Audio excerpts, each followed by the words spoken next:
Hello दोस्तों, welcome back to the another video of Ramsan tutorial.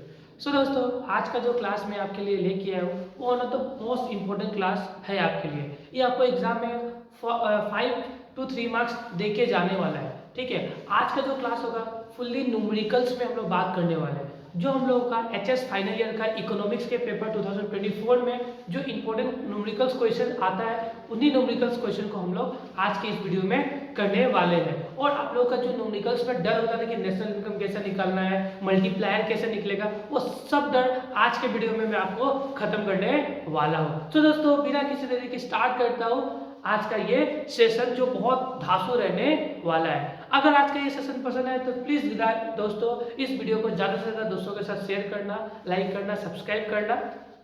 आज को सबसे पहले हम लोग न्यूमेरिकल्स करने से पहले न्यूमेरिकल्स के कॉन्सेप्ट्स को बेटर वे में समझने की कोशिश करते हैं, क्योंकि देखो न्यूमेरिकल्स करने से सिर्फ नहीं होगा, हम लोग को न्यूमेरिकल्स समझना भी पड़ेगा, उसका कॉन्सेप्ट भी समझना पड़ेगा। इसीलिए सबसे पहले हम लोग समझेंगे कि न्यूमेरिकल्स कैसे करना है, उसके बाद स्टेप बाय स्टेप हम लोग क्वेश्चन पेपर्स को पूरा का पूरा कंप्लीट करने वाले हैं आज के इस सेशन में। जितने भी ईयर्स में जो भी न्यूमेरिकल्स क्वेश्चंस आया है उन सभी क्वेश्चंस को हम लोग एकदम क्लियर करने वाले हैं इस वीडियो में। ठीक है, तो सबसे पहले कुछ कुछ बातों को आप लोगों को ध्यान रखना है। वो कौन कौन सा बातें हैं उसको बेटर वे में समझने की कोशिश करना, जिससे कि आप लोगों को प्रैक्टिकल करने में प्रॉब्लम कभी फेस करना ना पड़े। सबसे पहले दोस्तों की सबसे पहले इंपॉर्टेंट कॉन्सेप्ट होता है आपका, सबसे पहले है ग्रॉस वैल्यू। ग्रॉस वैल्यू क्या होता है ये समझना बहुत ज्यादा इंपॉर्टेंट है। ग्रॉस वैल्यू क्या है? The value of a good at A time of its purchase is called its gross value. जिस वैल्यू में हम लोग गुड्स को खरीद के लाते हैं ना, वो हम लोग का ग्रॉस वैल्यू होता है। जैसे कि मान लो कि एक example number 1 years ago Chunnu bought an iPhone 16 Pro 1,50,000, so the gross value of this phone is 1,50,000। मतलब चुन्नू बोल के एक पर्सन है जिन्होंने 1,50,000 का आईफोन खरीदा था तब 1 साल पहले। तो 1 साल पहले जिस वैल्यू में दे के पैसा उन्होंने जिस वैल्यू के हिसाब से जो उन्होंने पैसा दिया था फोन के लिए, वो हो गया आपका ग्रॉस वैल्यू। ठीक है, और सबसे पहले ग्रॉस वैल्यू का मतलब सिंपल सा बात है, जब आप लोग दुकान में जाओगे मोबाइल फोन खरीद के लाओगे, मोबाइल फोन के बदले आपने जो पैसा दिया वो होता है आपका ग्रॉस वैल्यू। ठीक है, उसके बाद नेट वैल्यू क्या होता है? नेट वैल्यू का मतलब आप अब देखो 2 साल बाद आप उस फोन को बेचोगे तो क्या आपको 1.5 लाख रुपए मिलेगा? ऑब्वियसली बात है 1.5 लाख रुपए नहीं मिलेगा, उसका वैल्यू क्या होगा? कम हो जाएगा। आपको 1.5 का बदले कितना मिला? आपने 2 साल बाद जब उस फोन को बेचा तो वैल्यू कितना मिला?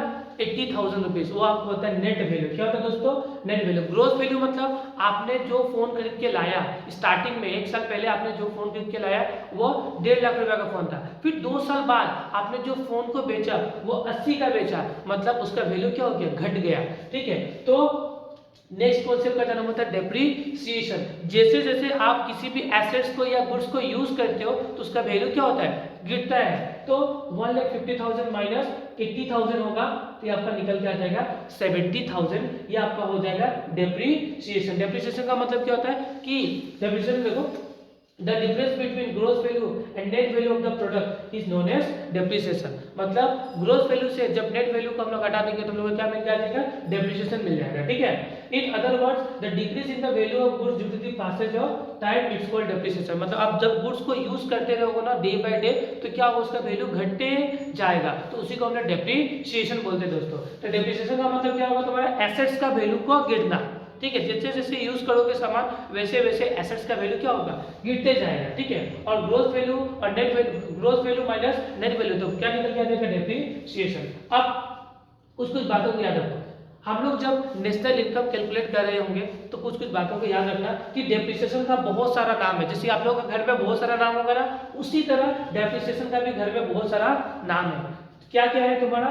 Current replacement cost. डेप्रिसिएशन को हम लोग करेंट रिप्लेसमेंट कॉस्ट के नाम से भी जानते हैं, replacement cost of fix capital के नाम से भी जानते हैं, कैपिटल कंजम्पशन अलाउंस के नाम पे भी डेप्रिसिएशन को जानते हैं, and depreciation of fix capital.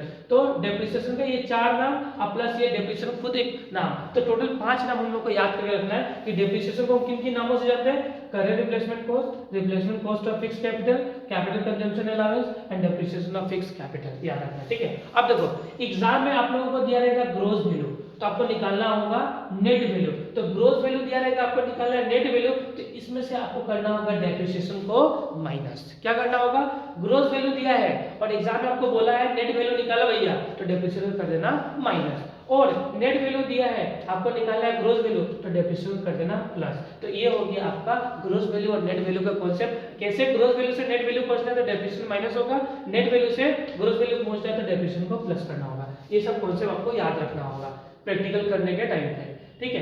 फिर नेक्स्ट कॉन्सेप्ट आता है नेट इनडायरेक्ट टैक्स। इसका भी कॉन्सेप्ट आपको पता होना चाहिए। नेट इनडायरेक्ट टैक्स का मतलब क्या होता है, एनआईटी का मतलब होता है नेट इनडायरेक्ट टैक्स, इसका मतलब होता है इनडायरेक्ट टैक्स माइनस सब्सिडीज। अगर इनडायरेक्ट टैक्स से सब्सिडीज को माइनस कर देंगे तो हम लोग का एनआईटी निकल के आ जाएगा। इनडायरेक्ट टैक्स क्या होता है, तो इनडायरेक्ट टैक्स एक ऐसा टैक्स होता है जो डायरेक्ट आपके गुड्स एंड सर्विसेज पे लगता है, तो ऐसे टैक्स को हम लोग इनडायरेक्ट टैक्स बोलते हैं। और सब्सिडीज क्या होता है, हम लोग को छूट, सब्सिडीज का मतलब भी क्या होता है, छूट मिलना।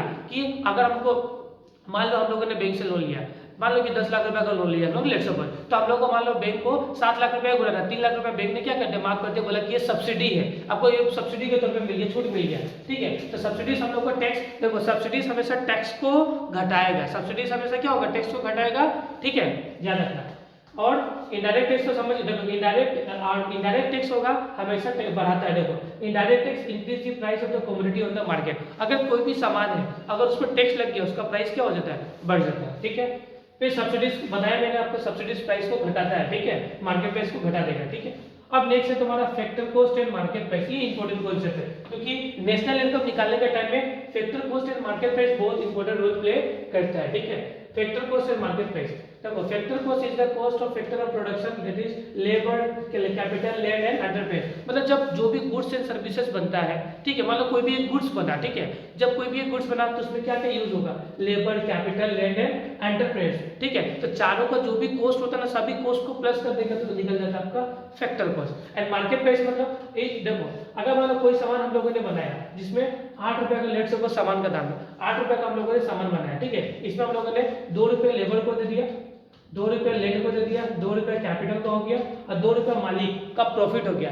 जब सबको जोड़ देंगे तो कितना हो गया, 8 रुपए, और इसमें 2 रुपए का टैक्स जोड़ देंगे तो ये हम लोग मार्केट में कितना में बेचते हैं, 10 रुपए में, तो ये हो गया आपका मार्केट प्राइस हो गया, ठीक है। तो मुझे समझाना है कि आपको बेसिकली ये बात समझना है कि अगर क्वेश्चन में फैक्टर वैल्यू या फैक्टर कॉस्ट दिया है, अगर क्वेश्चन में फैक्टर वैल्यू या फैक्टर कॉस्ट दिया है, क्या दिया है दोस्तों, फैक्टर कॉस्ट, अगर फैक्टर वैल्यू या फैक्टर कॉस्ट दिया है तो हमको निकालना होता है भैया मार्केट प्राइस, ठीक है। तो फैक्टर वैल्यू से मार्केट प्राइस में जाना है तो एनआईटी को प्लस करना होगा। अब देखो इसका कॉन्सेप्ट समझना, अगर मान लो कोई सामान बनाया हम लोगों ने 8 रुपए में, तो फैक्टर कॉस्ट कितना लगा, 8 रुपए में, तो अगर इसमें हम लोग 2 रुपए का, एनआईटी का मतलब नेट इनडायरेक्ट टैक्स, अगर इसमें टैक्स जोड़ देंगे तो इसका वैल्यू कितना होगा, मार्केट में ये सामान कितना में बिक रहा है, मार्केट में सामान मिल रहा है 10 रुपए में बिक रहा है, तो ये हो गया आपका मार्केट प्राइस। तो याद रखना अगर एग्जाम में फैक्टर वैल्यू दिया हो, क्या दिया हो, फैक्टर वैल्यू, फैक्टर वैल्यू से हमको पहुंचना है मार्केट प्राइस में, तो एनआईटी को करना होगा दोस्तों प्लस करना होगा, ठीक है।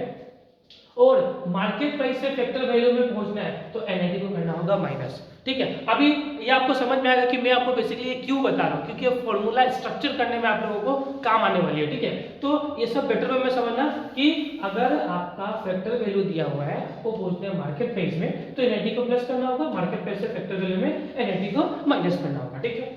फिर नेक्स्ट इंपॉर्टेंट कॉन्सेप्ट है आपका net factor income from abroad, मतलब बाहर से कितना पैसा आया, ठीक है, इसको बोलते हैं एनएफआई। ये भी आपका बहुत काम आने वाला है प्रैक्टिकल कैलकुलेशन करने में, ठीक है। इसको भी बेटर वे में समझना, एनएफआई का मतलब net factor income from abroad का मतलब net factor income from abroad, net factor income to the foreign countries, मतलब देखो पेड टू फॉरेन कंट्रीज का मतलब क्या होगा कि देखो इंडिया के बहुत सारे लोग हैं जो बाहर में काम करते हैं, उन्होंने बाहर से कितना कमा के लाया वो हो जाएगा आपका net factor income from abroad. तो मान लो इंडिया के लोग जो बाहर में काम कर रहे हैं उन्होंने बाहर से कमा के लाया $100 मान के चलो, $100 मान के चलो, ठीक है, $100 मान के चलो, ठीक है। और बाहर के भी तो लोग होंगे ना, यहाँ से कमा के $100 छोड़ो, 1000 रुपीज मान के चलते हैं एग्जाम्पल के तौर पर 1000 रुपीज, ठीक है। और बाहर के लोग तो इंडिया में भी काम कर रहे हैं, नहीं कर रहे, तो वो लोग भी तो यहाँ से पैसा लेके जाएंगे बाहर में, उन लोगों ने लेके कितना किया, 800 रुपये उन लोग लेके गए, तो एनएफआई कितना हो गया दोस्तों, 200 रुपये एनएफआई हो गया आपका। मतलब जब भी आपका ये बात याद रखना, जब भी आपका एनएफआई दिया होगा तो एनएफआई निकालने का फॉर्मूला क्या होगा, नेट इनकम फ्रॉम एब्रॉड, बाहर से कितना आया factor income paid to foreign countries, मतलब factor income paid to foreign countries बोलो या अब्रॉड बोलो, हम लोगों ने बाहर में कितना पेमेंट किया, बाहर से कितना आया, हम लोगों ने कितना पेमेंट किया। तो इसका फॉर्मूला ये होता है NFI निकालने का। ठीक है, ठीक है, ये समझ में आप लोगों को। कभी कल ऐसा होगा कि बाहर से हम लोगों ने ज्यादा लेके आया, हम लोगों को क्या होगा, कभी कल क्या होगा कि हम लोगों ने बाहर से 100 ले आया और हम लोगों ने बाहर वाले को कितना पेड किया तो 200, तो हम लोग का इनकम क्या हो गया, पॉजिटिव निकला ही नहीं निकला, 80 रुपया पॉजिटिव निकला। नेगेटिव कब निकलेगा कि हम लोगों ने कमा के लाया 200 रुपया और हम लोगों ने बाहर को कितना दे दिया, मान लो वो है 100 रुपया, 1000 रुपये, तो इनकम क्या हो गया, माइनस हो गया ना, नेगेटिव में चला गया, तो NFI नेगेटिव, जीरो भी हो सकता है, आप लोग का दोनों इक्वलाइज हो गया। ठीक है, इस तरीके से। अब मेन मुद्दा था ये वाला कि अगर देखो ये कॉन्सेप्ट समझना, domestic income and national income, ये एकदम बेटर वे में समझना, domestic income and national income.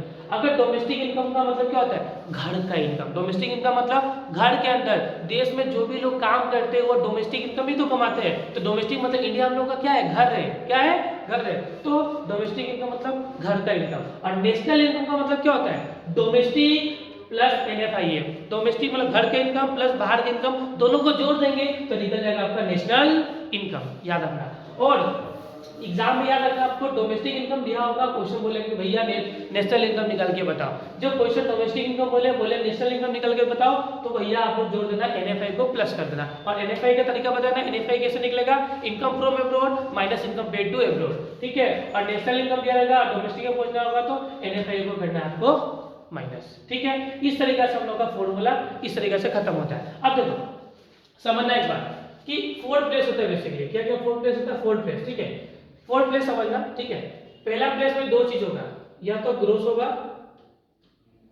ठीक है, या तो नेट होगा। पहला प्लेस में या तो ग्रोस होगा या तो नेट होगा, दूसरा प्लेस में या तो डोमेस्टिक होगा या तो नेशनल होगा। आपको समझ में आएगा कि मैं बेसिकली सब बात क्यों कर रहा हूं। ठीक है, थर्ड प्लेस हमेशा कांस्टेंट रहेगा और एक छोटा मोटा प्लेस होता है फोर्थ प्लेस, जहां पे दो चीज आएगा, एक आएगा आपका फैक्टर कॉस्ट और एक आएगा आपका मार्केट वैल्यू या मार्केट प्राइस होगा, मार्केट प्राइस हम भी चले। तो ये चार प्लेसेस है। जैसे कि देखो आपको अगर पढ़ना होगा NNP एंड FC। अब इसको पढ़ने का तरीका आप लोगों को पता होना चाहिए कि क्वेश्चन क्या डिमांड कर रहा है। एन का मतलब पहला प्लेस में दो, पहला जो जगह होता है उसमें दो प्लेस, या तो ग्रोस या तो नेट। तो एन का मतलब क्या होगा, नेट। तो नेट दूसरा प्लेस में तो डोमेस्टिक है तो नेशनल, नेट नेशनल। पी हमेशा कांस्टेंट रहेगी, प्रोडक्ट ये हमेशा क्या रहेगा, कांस्टेंट रहेगी प्रोडक्ट। एट FC का मतलब क्या था, फैक्टर कॉस्ट। तो इसको हम लोग कैसे पढ़ेंगे, net national product at factor cost. तो इस तरीके से हम लोग को पढ़ना होता है। आप लोग प्लीज इसे आप लोग नोट डाउन कर लो। ठीक है, इस फॉर्मूलाज को सबसे पहले आप लोगों को, ठीक है, मैं एक काम करूंगा, क्लास खत्म होने के बाद मैं क्या कर दूंगा, इसे अवेलेबल करा दूंगा PDF के फॉर्मेट में आप लोगों को, जिससे कि आप लोगों को बहुत हेल्प मिलेगा। मैं क्लास खत्म एंड होने के बाद इसे PDF के फॉर्म में अवेलेबल करा दूंगा। देखो दोस्तों, नेशनल इनकम निकालने का तीन फॉर्मूलाज होता है। नेशनल इनकम हम तीन तरीके से निकाल सकते हैं। नेशनल इनकम कितने तरीके से निकाल सकते हैं, तीन तरीके से। एक होता है आपका वैल्यूएटेड मेथड, ठीक है, एक होता है आपका एक्सपेंडिचर मेथड और एक होता है आपका इनकम मेथड। हम लोग नेशनल इनकम निकालने का तीन तरीका है। हम लोग नेशनल इनकम तीन तरीके से निकाल सकते हैं। एक होता है आपका इनकम मेथड, मतलब देश में जो भी लोग इनकम कमा रहे हैं ना, उनकी इनकम से हम लोग नेशनल इनकम निकाल सकते हैं। ठीक है, इनकम मेथड से। फिर नेशनल इनकम निकालने का एक और फॉर्मूला होता है एक्सपेंडिचर मेथड, और एक होता है आपका वैल्यू एडेड मेथड। क्या होता है दोस्तों, एक होता है आपका वैल्यू, एक होता है आपका वैल्यू एडेड मेथड। तो तीन मेथड से हम लोग क्या करते हैं दोस्तों, तीन मेथड से हम लोग क्या कर सकते हैं, नेशनल इनकम निकाल सकते हैं। अब हम लोग स्टेप बाय स्टेप तीनों मेथड को एक बार समझते हैं और इनसे कुछ कुछ प्रैक्टिकल्स करते हैं। उसके बाद हम लोग क्वेश्चन पेपर्स पे जाते हैं, जिससे कि हम लोग और अच्छा एनर्जी मिलेगा और हम लोग करके भी मजा आएगा। तो सबसे पहले तीन मेथड्स को इजी वे में समझते हैं। ठीक है, क्या बात होता है तीनों मेथड, स्टेप बाय स्टेप हम लोग समझते हैं इसको। ये हो गया सबसे पहले आपका फॉर्मूला ऑफ वैल्यूएटेड मेथड। ठीक है, सबसे पहले हम लोग समझेंगे कि वैल्यू एडेड मेथड क्या होता है। तो वैल्यू एडेड मेथड में ना हर फेज में वैल्यू एडेड किया जाता है। जैसे कि मान लो कि लेट्स एग्जांपल में बताता हूं, ठीक है। जैसे कि मान लो कि कोई फर्नीचर बनाना है, ठीक है। तो मान लो एक पर्सन है जिसने फर्नीचर जो क्या बना था आपका, मान लो कोई एक पर्सन है जो फर्नीचर बनाता है, ठीक है। तो फर्नीचर इसने कितना, मान लो कि फर्नीचर बनाने के सबसे पहले लकड़ी चाहिए होता है। तो मान लो इसने लकड़ी खरीद के लाया, कितना रुपए में, 100 में लकड़ी इसने खरीद के लाया, ठीक है।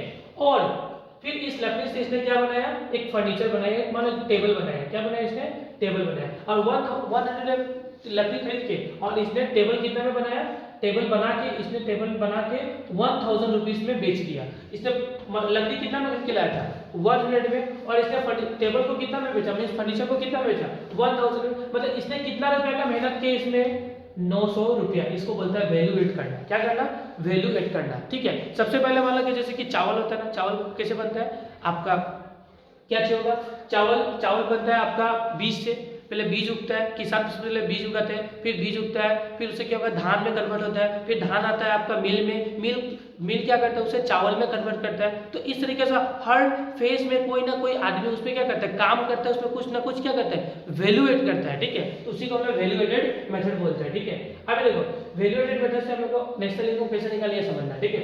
मेन इंपॉर्टेंट टॉपिक है ये कि देखो formula value added method of national income, ठीक है। वैल्यू एडेड का सबसे पहले हमको समझना पड़ेगा वैल्यू ऑफ आउटपुट। आउटपुट का मतलब हम लोग जैसे कि देखो एक फर्नीचर वाला भी था ना कि 100 रुपए को उसने लकड़ी खरीदा और उसने बेचा माल कितना में, 1000 में, ठीक है। तो वैल्यू ऑफ आउटपुट कितना हो गया, 1000, ठीक है। तो वैल्यू ऑफ आउटपुट कैसे निकलता है, sales plus change in stock plus export. हम लोग वैल्यू ऑफ आउटपुट का फॉर्मूला क्या होता है, वैल्यू ऑफ आउटपुट का फॉर्मूला होता है sales plus change in stock plus export, ठीक है। ये हो गया। उसके बाद से हम लोग जीवीएट एमपी या जीडीपीएट एमपी हम लोगों को निकालना होगा। क्या निकालना होगा, जीवीएट मतलब जीवीएट एमपी का मतलब gross value added at a market price, या इसका एक और नाम है gross domestic product at a market price. मतलब एग्जाम में आपको बोले जीवीएट एमपी निकालो या जीडीपीएट एमपी निकालो, तो दोनों क्या होता है, सेम है। दोनों क्या दोस्तों, सेम है। जीवीएट एमपी को हम लोग जीडीपीएट एमपी भी बोलते हैं। इसका फॉर्मूला क्या होता है, value of output. Value of output मतलब देखो वो जो फर्नीचर वाला था उसने वैल्यू कितना में आउटपुट बेचा, 1000 में टेबल बना के बेचा ना, और उसने वो खरीद के कितना में लाया था, उसने लकड़ी उसने खरीद के लाया था कितना में, 100 में। तो तुम्हारा वैल्यू जीडीपी एमपी कितना निकल गया आपका, 900 रुपया। ये याद रखना, ठीक है। इंटरमीडिएट देखो एक होता है इंटरमीडिएट कंजम्पशन। इंटरमीडिएट कंजम्पशन मतलब जो हम लोगों ने रॉ मटेरियल्स खरीद के लाया कुछ प्रोडक्ट को बनाने के लिए, तो उसी को बोलते हैं हम लोग इंटरमीडिएट कंजम्पशन, ठीक है। तो जो हम लोग रॉ मटेरियल खरीद के लाएंगे उसको क्या बोलेंगे, इंटरमीडिएट कंजम्पशन, ठीक है। और देखो समझना फिर से एक बार, तो जीपीएट एमपी या जीडीपीएट एमपी का मतलब क्या होता है, value of output. Value of output का मतलब क्या होता है कि हम लोगों ने कितना का माल बेचा है, 1000 का टेबल बना के बेचा। उस 1000 को टेबल बनाने के लिए हम लोगों ने लकड़ी कितना रुपया खरीद के लाया, 100 रुपीस का। तो जीडीपीएट एमपी हो गया 900, ठीक है।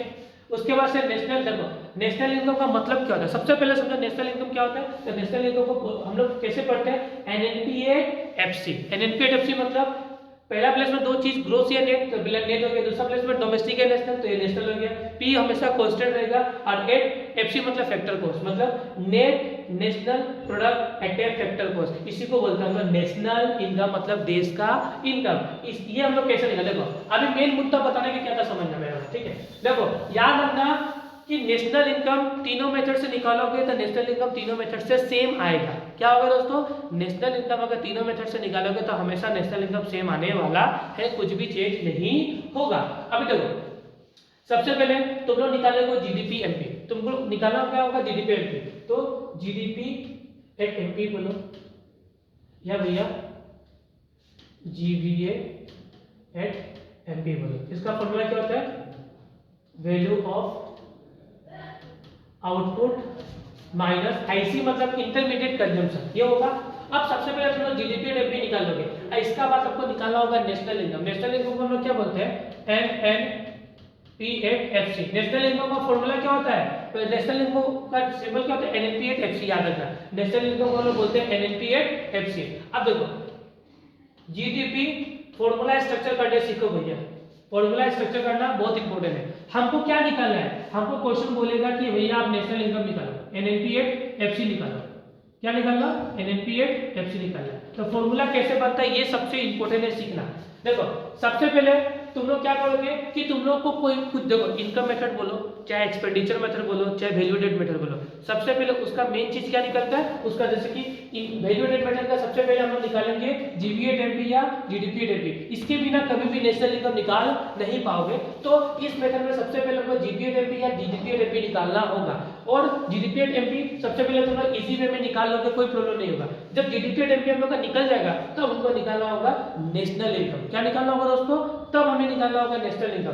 देखो निकालने का तरीका क्या है कि जो निकल गया उसे लेफ्ट साइड रखो, जो निकालना है उसे राइट में रखो, जो निकल गया उसे लेफ्ट में, जो निकलना है जिसे निकालना है उसे राइट में रखो। राइट वाला चीज इक्वल किधर रखो और जो निकल गया इसको यहाँ पे रख दो। ठीक है, ये स्टेप फॉलो करना, आराम से फॉर्मूला तुम लोग का बनने जाएगा, कोई भी प्रॉब्लम नहीं होगा। अब देखो अभी देखो निकालना क्या हम लोग का NNP8FC इधर हो गया, निकल क्या गया GDP8MP यहाँ पे आ गया। ठीक है, अब हम लोग को कैसे क्या करना है स्टेप बाय स्टेप समझते हैं हम लोग। देखो सबसे पहले ग्रोस से नेट तक पहुंचना है। कहाँ पहुंचना है दोस्तों, ग्रोस से नेट। मैंने अभी सिखाया था डेप्रिसिएशन वाला भाग सब, तो डेप्रिसिएशन वाला भाग सब याद रखना होगा कि ग्रोस से हमको पहुंचना होता है नेट के पास। यानी होगा ना, ग्रोस से नेट करने के लिए हम लोग को डेप्रिसिएशन को क्या करना पड़ता है दोस्तों, माइनस करना पड़ता है। ये बात तुम लोगों को याद रखना होगा। तो ग्रोथ से होगा तो क्या होगा, डेप्रिसिएशन यहाँ पे क्या होगा, डेप्रिसिएशन माइनस होगा। फिर से डोमेस्टिक से नेशनल के पास पहुंचता है, कहां से, डोमेस्टिक से नेशनल। तो डोमेस्टिक से नेशनल के पास पहुंचना होगा तो क्या होगा तुम्हारा NFIA प्लस होता है। मैंने अभी सिखाया कि घर का इनकम प्लस बाहर का इनकम नेशनल इनकम, तो डोमेस्टिक प्लस बाहर वाला इनकम, तो प्लस कर देंगे तो नेशनल इनकम निकल जाएगा। फिर क्या करना होगा, फिर देखो प्रोडक्ट टू प्रोडक्ट, ये भी देखो ये दोनों कांस्टेंट है ना भाई भाई है ना, तो इसको कुछ छेड़छाड़ मत करना, रेट भी कांस्टेंट है। फिर देखो MP से पहुंचना है आपको FC पर, मतलब मार्केट प्राइस से पहुंचना है फैक्टर प्राइस पर। तो मार्केट प्राइस से फैक्टर प्राइस में जाना होगा तो NIT को करना होगा आपको माइनस। NIT का मतलब नेट इनडायरेक्ट टैक्स, इसको आपको करना होगा माइनस। ठीक है, और NIT भी देखो फिर से एक बार रिवाइज करें तो देखो यहाँ पे देखना, देखो फिर से एक बार देखना, ग्रोथ से एक लागने से स्क्रीनशॉट ले लो, ग्रोथ से net value depreciation minus, net value से ग्रोथ वैल्यू डेप्रिसिएशन प्लस, फिर NIT। अब देखो NIT का देखो NIT अगर क्वेश्चन में डायरेक्ट गिवन नहीं है तो NIT निकालने का फॉर्मूला क्या होता है, NIT equal to indirect tax minus subsidies. अगर आप लोगों को NIT गिवन नहीं होता डायरेक्ट तो इनडायरेक्ट टैक्स से सब्सिडीज को माइनस करना होगा, तो NIT निकल के आएगा आप लोगों के लिए। ठीक है, फिर फैक्टर वैल्यू से मार्केट प्राइस में NIT प्लस करना होगा, फिर मार्केट प्राइस से फैक्टर वैल्यू में NIT क्या करना, फैक्टर वैल्यू से मार्केट में NIT प्लस करना होगा, मार्केट प्राइस से फैक्टर वैल्यू NIT माइनस करना होगा। इसको भी आप स्क्रीनशॉट ले लो। ठीक है, उसके बाद हो गया। फिर नेक्स्ट डोमेस्टिक इनकम से नेशनल इनकम में जाना, NFI प्लस, नेशनल इनकम से डोमेस्टिक में NFIA माइनस होगा। ठीक है, तो इस तरीके से आप लोगों को मैंने थोड़ा बहुत कॉन्सेप्ट और समझा दिया। ठीक है, अब फिर हम लोग अपना उसी पे चलते हैं। ठीक है, जहां पे हम लोग अभी कर रहे थे। ठीक है, तो फिर हो गया आप लोगों का, अभी मैंने आप लोगों को फॉर्मूला सिखाया, फॉर्मूला कैसे बनाया जाता है। फिर से एक बार मैं फॉर्मूला सिखा देता हूँ कि आपको देखो सबसे पहले आपको निकालना है ये वाला GDP8MP। तो आप लोगों ने सबसे पहले GDP8MP निकाल लेना है। तो आप लोगों ने मान लो GDP8MP निकाल लिया इधर बीच में, तो आपको निकालना होगा नेशनल इनकम। क्या निकालना होगा, नेशनल इनकम को बोलने का मतलब क्या होता है, NNP8FC। अब NNP8FC चाहिए निकालना होगा तो NNP8FC को इक्वल के इधर रखना, NNP8FC ग्रोस से नेट, ग्रोस से नेट GDP8MP यहाँ पे लिखते हैं एज जो पहले से निकला हुआ उसे एज लिखना, कुछ भी छेड़छाड़ मत करना। ग्रोस से नेट डेप्रिसिएशन क्या होगा दोस्तों माइनस, डोमेस्टिक से नेशनल, डोमेस्टिक से नेशनल होगा तो NFI होगा आपका प्लस, NFI होगा प्लस, और प्रोडक्ट टू प्रोडक्ट कॉन्सेप्ट होगा, मार्केट से FC तो माइनस हो जाएगा आपका NIT। इसका थ्रू हम नेशनल इनकम को निकाल लेंगे with the help of value added method. किसके मेथड से, वैल्यू एडेड मेथड। अब कुछ और बातें ध्यान में रखना, हालांकि इतना एग्जाम में पूछता नहीं है, बस मैं आपको बस कॉन्सेप्ट बिल्ड करने के लिए बता देता हूँ कि फास्ट में जाता मैं थोड़ा। देखो इंटरमीडिएट कंजम्पशन को हम लोग डोमेस्टिक इंटरमीडिएट कंजम्पशन भी बोलते हैं। डोमेस्टिक इंटरमीडिएट, डोमेस्टिक मतलब घर हम लोगों ने अपने देश से कितना रॉ मटेरियल्स खरीदा है प्लस हम लोगों ने कितना बाहर से इंपोर्ट किया है। तो हम लोगों ने घर से कितना रॉ मटेरियल खरीदा, प्लस बाहर से कितना इंपोर्ट किया, दोनों को प्लस कर देंगे तो इंटरमीडिएट कंजम्पशन निकल के आ जाएगा। और इंटरमीडिएट कंजम्पशन को हम लोग सिंगल यूज ऑफ प्रोड्यूसर के नाम से भी जानते हैं और हम लोग रॉ मटेरियल परचेस के नाम से भी जानते हैं, ठीक है। फिर मिसलेनियस फार्मूलाज कुछ और भी देख लो कि अगर सेल्स का मतलब क्या होगा, सेल्स टू हाउस होल्ड इतना एग्जाम में देता नहीं है, बस समझने के लिए समझ लो, उतना तुम लोगों को इतना ध्यान इसको उतना नहीं देता है, एग्जाम उतना टफ नहीं पूछेगा, बस मेरा काम है समझाना, मैं बस समझा रहा हूं कौन से बिल्ड कर रहा हूं। Sales to household plus sales to other form या एक्सपोर्ट, फिर सेल्स का और फॉर्मूला आता है sales to household, production for self consumption और सेल्स टू अदर फॉर्म्स या एक्सपोर्ट। फिर आप अपना न्यूमेरिकल्स करना स्टार्ट करेंगे with the help of this method, ठीक है। देखो डायरेक्ट मैं क्वेश्चन नंबर 2 कराऊंगा।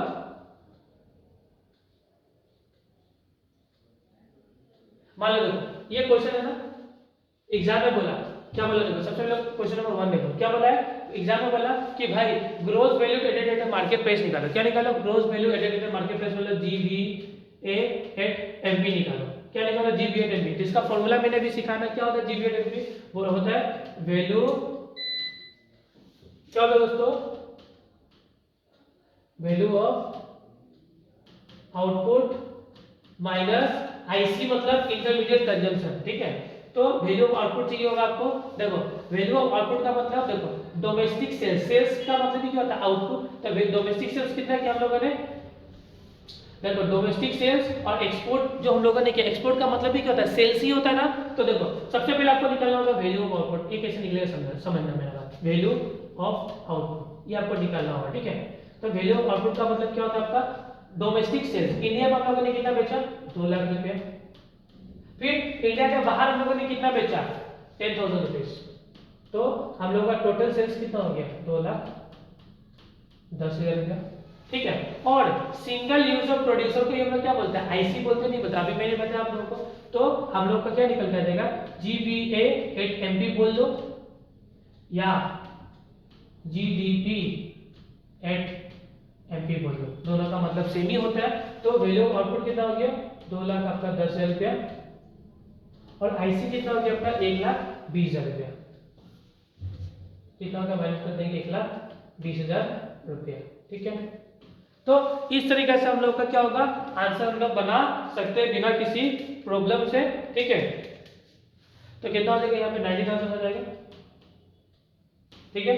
तो इस तरीके से हम लोग सोल्व कर सकते हैं practical problem with the help of expenditure method, with the help of value added method. आप लोग फटाफट इसे नोट डाउन कर लो, फटाफट इसे नोट डाउन कर लो।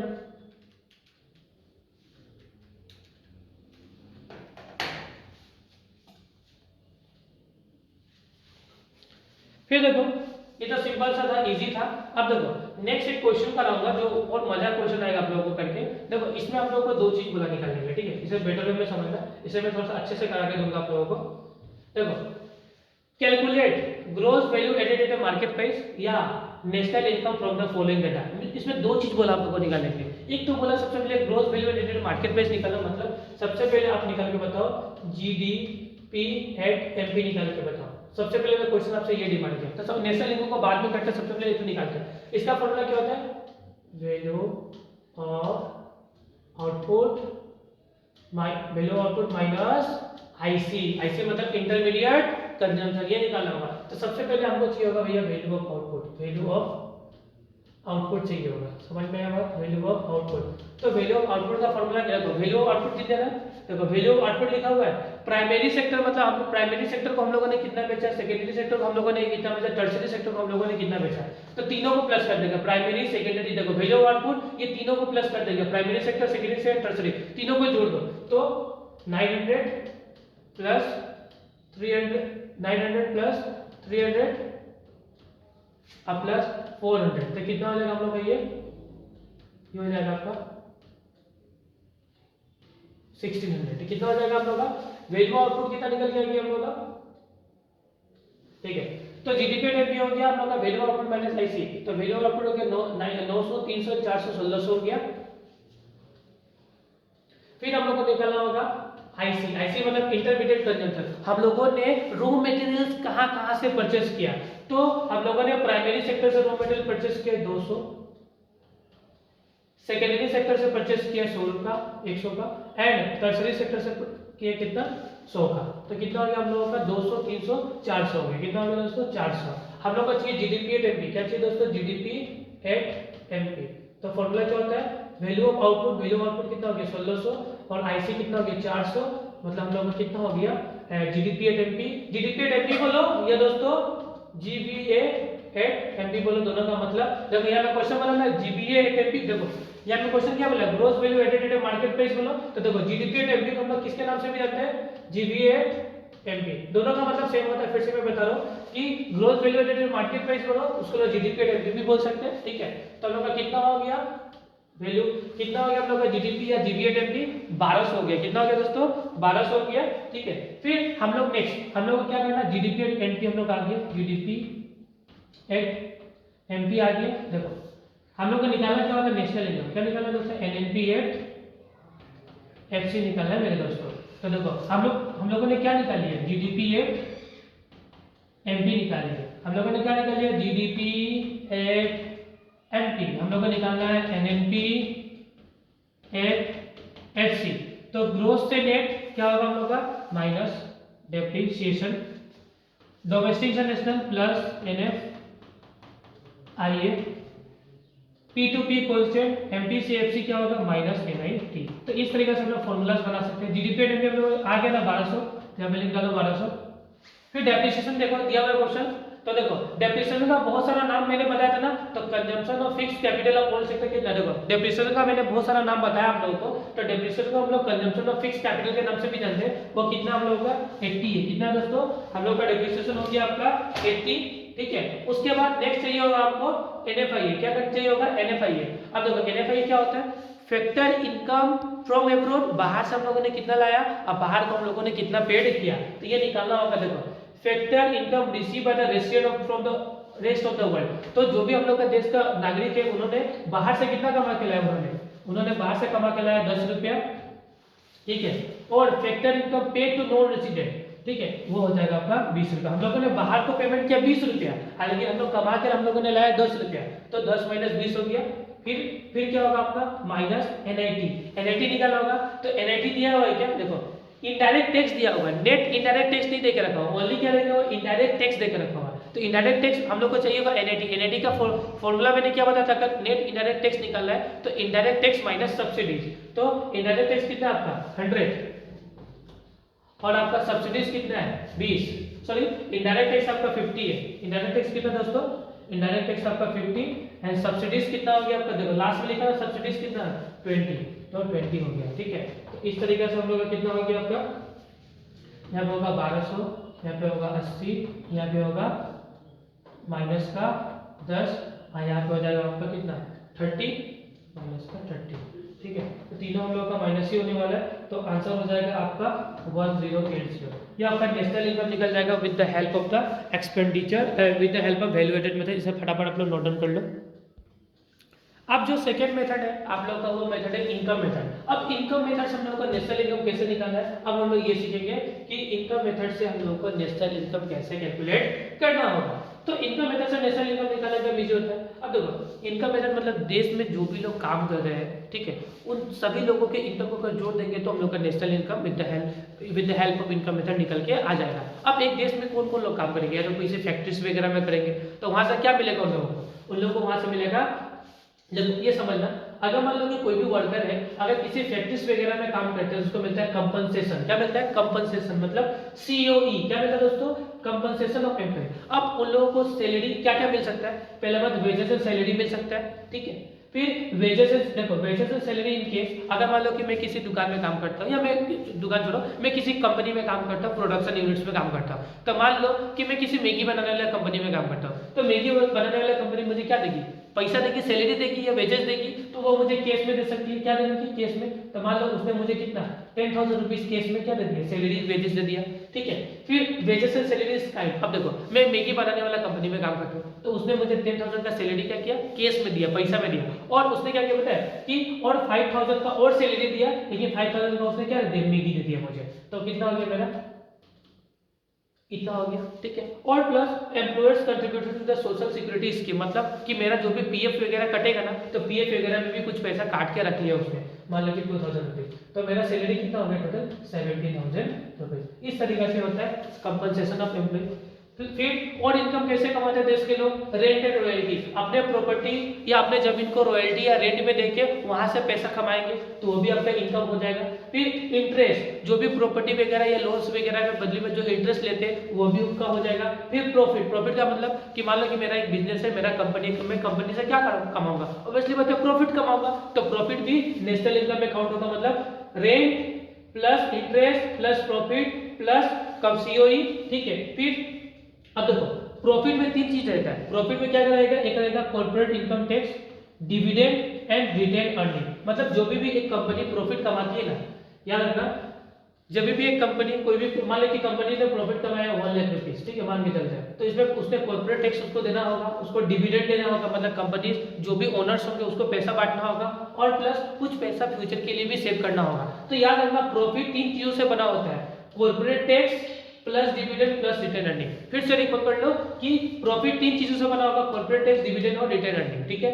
उसके बाद से याद रखना ऑपरेटिंग सरप्लस कैसे को क्या बोलते हैं, operating surplus income from property या इनकम फ्रॉम द एंटरप्रेन्योरशिप। मतलब इनकम फ्रॉम ऑपरेटिंग सरप्लस अगर क्वेश्चन में डायरेक्ट दे दिया है तो ऑपरेटिंग सरप्लस का मतलब क्या होता है, इनकम फ्रॉम प्रॉपर्टी का मतलब रेंट, रॉयल्टी, इंटरेस्ट। इससे हम लोग क्या करते हैं, प्रॉपर्टी से अपना रेंट कमाएंगे, रॉयल्टी और इंटरेस्ट, एंड एंटरप्रेन्योरशिप से क्या कमाएंगे, प्रॉफिट। तो ऑपरेटिंग सरप्लस अगर चारों को जोड़ देंगे तो ऑपरेटिंग सरप्लस निकल के आ जाएगा, ठीक है। फिर लास्ट ऑफ अपना मिक्स इनकम क्या होता है दोस्तों, मिक्स इनकम मतलब खुचरा इनकम। मिक्स मतलब छोटा मोटा जो भी दुकानदार काम करके कमा रहे हैं ना, जैसे कि बार्बर्स हो गए, स्मॉल शॉपकीपर्स हो गए, तो उन्होंने जो भी इनकम कमा रहे हैं वो आपका मिक्स इनकम होता है, ठीक है। अब हम लोग को इतना बात नहीं करना है कि देखो अभी नेक्स्ट हम लोग का मिक्स फॉर्मूला को जानना है, ठीक है। तो देखो हम लोग को निकालना है national income with the help of income method. तो देखो इनकम मेथड से हम लोग का जीडीपी, देखो जैसे कि हम लोग वैल्यू एडेड हम लोगों ने मेथड सीखा ना, तो वहां पे हम लोग को क्या सबसे पहले निकालना पड़ता था, हमको सबसे पहले जीडीपी एंड एमपी निकालना पड़ता या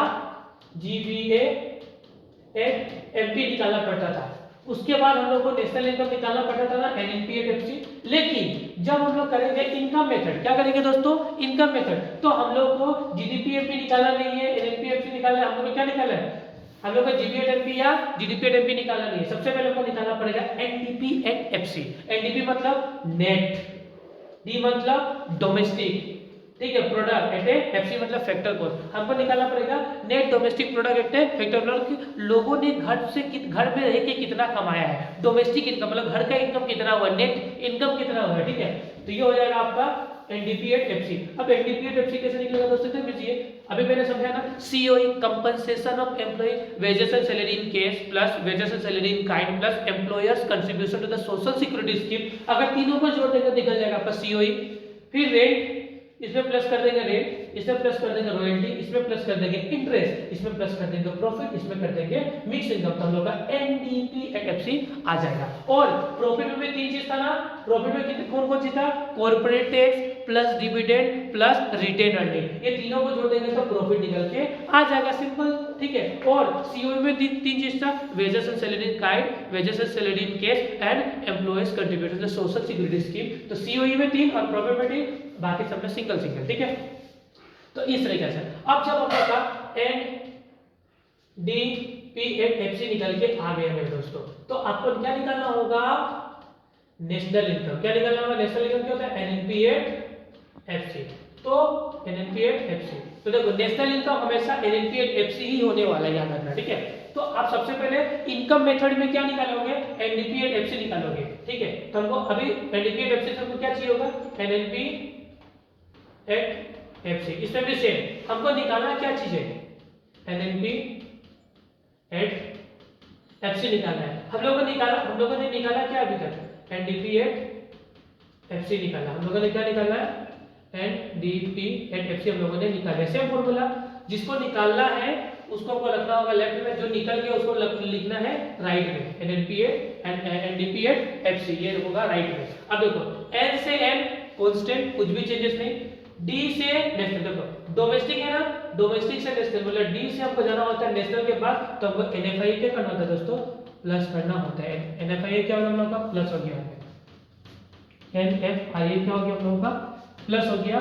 पी टू, देखो P to P constant, FC से FC कांस्टेंट, मतलब यहाँ पे कुछ भी फॉर्मूलाज में चेंजेस नहीं होगा, बस NFI है इसमें। अगर हम लोग डोमेस्टिक इनकम में देखो एंटीडेट FC मतलब घर का इनकम कितना है, अगर इसमें हम लोग NFI को जोड़ देंगे ना बाहर का इनकम, तो हम लोग का देश का पूरा निकल नेशनल इनकम निकल के आ जाएगा। एकदम सिंपल है, देखो ना एकदम सिंपल है, ठीक है। तो इसमें ज्यादा माथा पेची नहीं है। सबसे पहले आपको एनडीपी टैक्स निकालना होगा। ये कैसे निकलेगा, compensation of employ plus rent plus royalty plus interest plus profit plus fixed income, सबको जोड़ोगे तो निकल के आ जाएगा आपका एनडीपी टैक्स। और एनडीपी टैक्स से नेशनल इनकम अगर पहुंचना है तो बस उसमें आपको एनएफआई को जोड़ना है, ठीक है। अब फटाफट से एक बार स्क्रीनशॉट ले लो। चलो फिर नेक्स्ट हो गया हम लोग का, ये खत्म हो गया। अब हम लोग इससे एक क्वेश्चंस करते हैं जिससे कि आप लोगों को फील आ जाए, ठीक है, आपको करने में मजा भी आ जाए कि नेशनल इनकम हम लोग कैसे निकालना with the help of income method.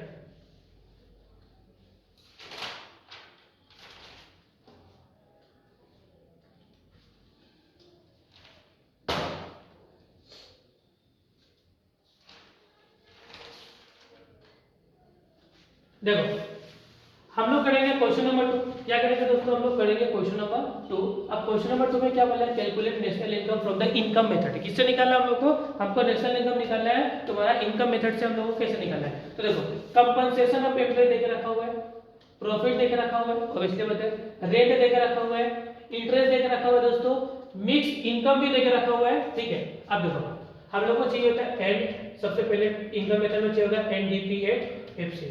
इसका फॉर्मूला क्या होता है, मैंने भी सीखा है, सीओई मतलब compensation of employ plus rent plus royalty, ठीक है, plus interest plus profit plus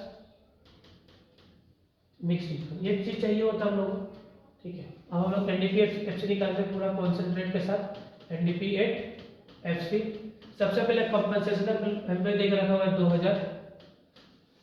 2000 देके रखा हुआ है कंपनसेशन ऑफ एम्प्लॉय। उसके बाद हमको नेक्स्ट क्या चाहिए, कंपनसेशन ऑफ एम्प्लॉय हो गया। उसके बाद नेक्स्ट क्या चाहिए हम लोग को, रेंट। क्या रेंट देके रखा हुआ, खोजो फटाफट, रेंट देके रखा हुआ 300 रुपया। रॉयल्टी गिवन नहीं है क्वेश्चन में, रॉयल्टी गिवन नहीं मतलब, तो रॉयल्टी कितना हो गया आपका 0 हो गया, ठीक है, रॉयल्टी गिवन नहीं है लेट्स सपोज। फिर प्लस करो, इंटरेस्ट देकर रखा हुआ है कि देखो 250 का इंटरेस्ट देकर रखा हुआ है, 250 का क्या देकर रखा हुआ है, इंटरेस्ट देकर रखा हुआ है। उसके बाद से प्रॉफिट देकर रखा हुआ है क्वेश्चन में, ये देखो आप लोग प्रॉफिट, हाँ 800 का प्रॉफिट भी देकर रखा हुआ है, ठीक है। उसके बाद हम लोग ये ढूंढो कि मिक्स इनकम देकर रखा हुआ है क्या, हाँ भैया मिक्स इनकम भी 7000 देकर रखा हुआ है, ठीक है। तो ये सब हमको इन्फॉर्मेशन मिल गया, सबको प्लस कर देंगे, ठीक है। तो प्लस कर देंगे तो हम लोग हो जाएगा 10350 हो गया। ये हम लोग हो गया एनडीपी एफसी। अब हमको निकालना क्या होगा दोस्तों, नेशनल इनकम क्वेश्चन बोला ना, तो एनडीपी एफसी चाहिए होगा हम लोगों को, एनडीपी एफसी।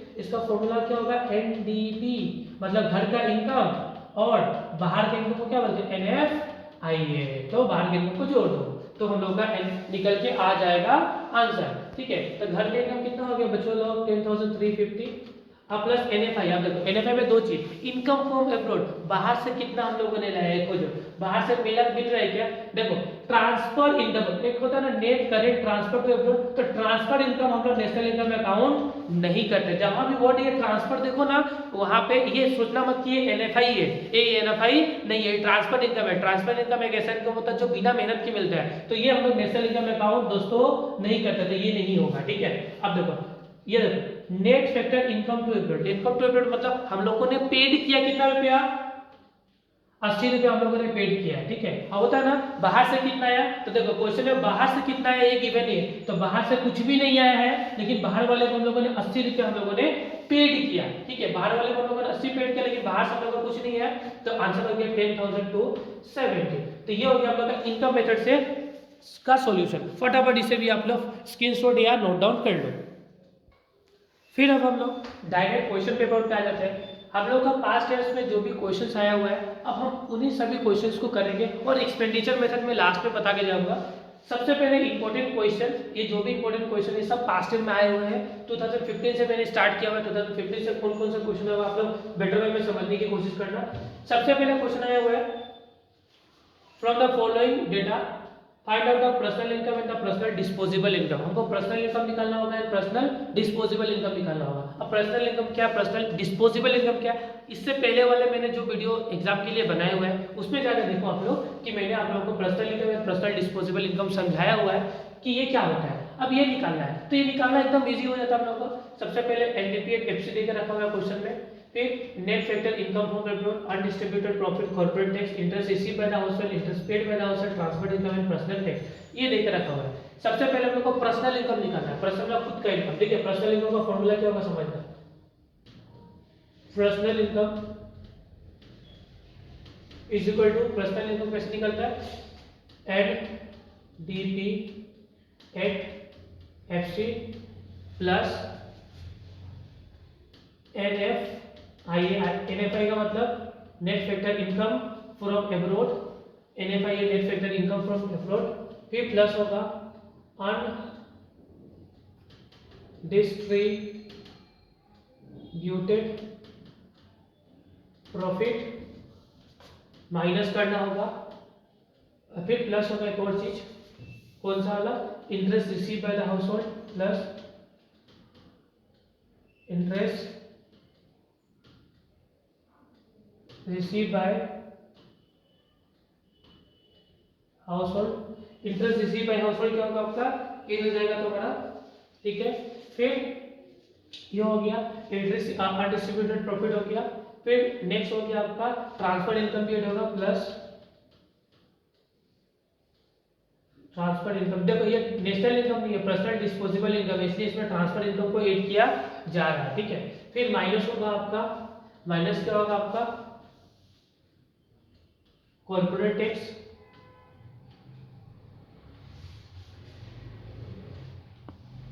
माइनस होगा आपका कॉर्पोरेट टैक्स। ठीक है, और एक और चीज अनडिस्ट्रीब्यूटेड प्रॉफिट, जो प्रॉफिट डिस्ट्रीब्यूट नहीं हुआ है उसे भी माइनस किया जाता है, ये माइनस होगा। ठीक है, interest received by house hold.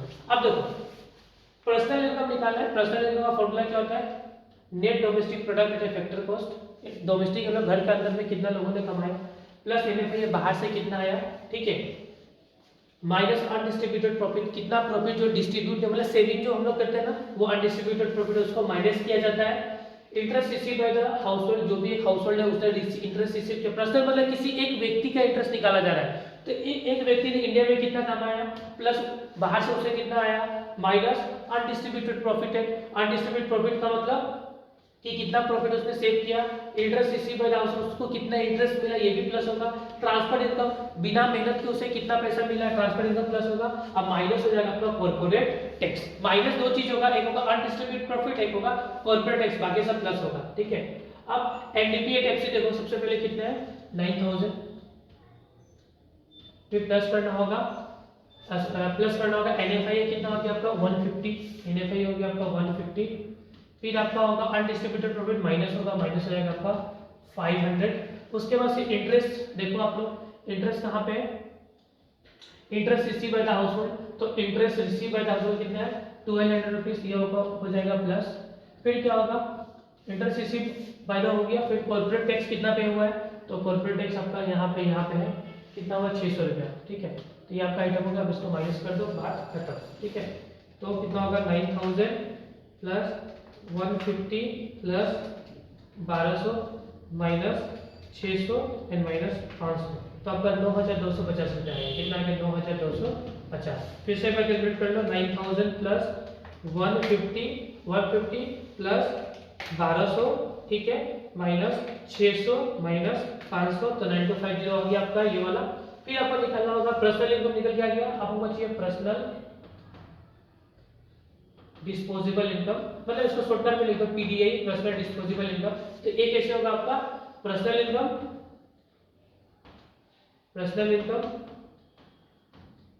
Minus interest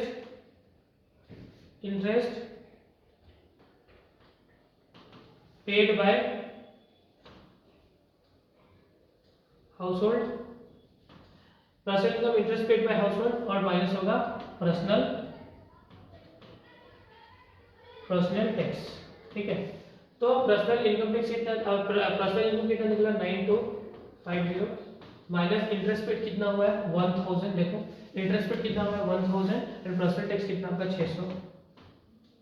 तो आंसर निकल कर जाएगा आपका कितना 9250 माइनस 1000 माइनस 600, तो आपका 7650 आंसर आ जाएगा। कितना आ जाएगा आंसर आपका 7650। ये आपका आंसर है क्या, ये इसका फटाफट इसे आप लोग स्क्रीनशॉट या नोट डाउन कर लो। फिर हम लोग का नेक्स्ट क्वेश्चन है 2015 में ही आया गया क्वेश्चन नंबर 23। क्या निकालना है, it is plan to make a new investment 1000 crore in an economy. Plan करने के नया इन्वेस्टमेंट 1000 करोड़ का होगा, ठीक है, मतलब इन्वेस्टमेंट में चेंज किया जाएगा। इन्वेस्टमेंट इतना से क्या होगा, बढ़ेगा। हम लोग देखो हम लोगों ने क्या सोचा कि हम लोग इन्वेस्टमेंट इतना से इंक्रीज करेंगे, 1000 करोड़ से इंक्रीज करेंगे। तो how will be the increase in the national income, तो नेशनल इनकम में कितना इंक्रीज होगा अगर एमपीएस आपका 0.4 होगा, ठीक है। ये आपका आंसर कैसे निकलेगा समझना, ठीक है। सबसे पहले याद रखना मल्टीप्लायर का फॉर्मूला याद रखना होगा। मल्टीप्लायर का फॉर्मूला क्या होता है 1 माइनस, देखो 1 divided by 1 minus MPC. Multiplier का फॉर्मूला होता है k equal to multiplier, k को ही हम लोग मल्टीप्लायर के नाम से डिनोट करते हैं, k equal to 1 divided 1 minus MPC. और इसको हम लोग इसे भी डिनोट कर सकते हैं 1 डिवाइडेड बाय एमपीएस। एमपीसी को हम लोग एमपीएस भी बोल सकते हैं, ठीक है, ठीक है। समझ क्यों ऐसा होता है, देखो MPS plus MPC, MPS plus MPC equal to 1 होता है, ठीक है। अब यहाँ पे एमपीएस कितना दिया 0.4 दिया हुआ ना, तो देखो एमपीएस आपका 0.4 है, तो आपका एमपीसी कितना हो जाएगा, तो 1 हो गया, तो आपका एमपीसी कितना हो जाएगा 1 माइनस 0.4, ठीक है, तो कितना होगा 0.6, ठीक है, 1 माइनस 0.6। आगे इसका फॉर्मूला में डालते हैं हम लोग, तो क्या होगा, देखो आप लोग ये देखो अगर आप लोग इस तरीके से बनाओगे तो आपको ये वाला फॉर्मूला फिर से लिखना होगा। तो ज्यादा मेहनत ना करके डायरेक्ट आप लोग 1 डिवाइडेड बाय एमपीएस कर दोगे ना तो काम ही खत्म। देखो तो मैं दोनों तरीके से बता देता हूँ।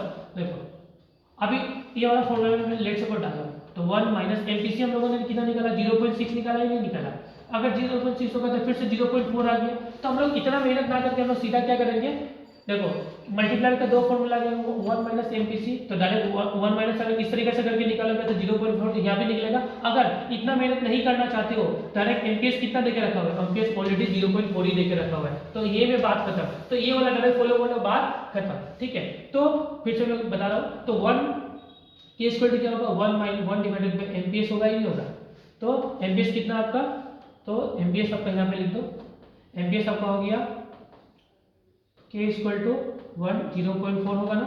अब 0.4 को सॉल्व करेंगे तो कितना हो जाएगा आपको, यहाँ पे हो जाएगा 10, यहाँ पे हो जाएगा 4, इसको सॉल्व करेंगे तो 2.5 होगा। कितना होगा दोस्तों मेरे 2.5 हो जाएगा, ठीक है। तो मल्टीप्लाई 2.5 हो गया, ठीक है, ठीक है, ये हो गया 2.5। अब ये तो देखो एमपी आपका मल्टीप्लाई का दो फॉर्मूला होता है, एक होता है आपका ये वाला फॉर्मूला जिससे हम लोग 2.5 हम लोगों ने निकाला, ठीक है, और एक और फॉर्मूला होता है। दोनों फॉर्मूला को साथ में अप्लाई करना होगा। सबसे पहले इसको मल्टीप्लायर कितना निकल गया 2.5, ठीक है। अब एक और फॉर्मूला क्या है, एक और फॉर्मूला होता है multiplier equal to change of income divided by change of investment, ठीक है। तो यहाँ पे देखना हम लोगों का चेंज ऑफ इनकम कितना हो रहा है, तो चेंज ऑफ इनकम को पता नहीं है, हम लोग को चेंज ऑफ इनकम पता नहीं है, समझना। चेंज ऑफ इनकम हमको पता नहीं है, लेकिन हम लोगों ने मल्टीप्लाई कितना निकाल लिया 2.5, हम लोगों ने मल्टीप्लाई निकाल लिया 2.5, ठीक है। हम लोग का चेंज ऑफ इनकम हमको पता नहीं है, लेकिन हम लोग इन्वेस्टमेंट कितना से बढ़ाएंगे 1000 करोड़ से बढ़ाएंगे। तो 1000 करोड़ से अगर बढ़ाएंगे तो कितना होगा, तो अगर इसे क्रॉस मल्टीप्लिकेशन करेंगे हम लोग तो चेंज ऑफ वाई आपका कितना निकल के आ जाएगा 2500। इसको आप लोग नोट कर लें। फिर नेक्स्ट देखो, फिर नेक्स्ट हम लोग को क्वेश्चन पेपर में 2016 का क्वेश्चन पेपर में है, if national income in an economy increase by 1000 crore. अगर हम लोग नेशनल इनकम कितना 1000 करोड़ से अगर बढ़ा देंगे as a result of new investment of rupees 200 crore, मतलब अगर 200 करोड़ हम लोग न्यू इन्वेस्टमेंट करेंगे तो हम लोग का इनकम 1000 करोड़ हो जाएगा।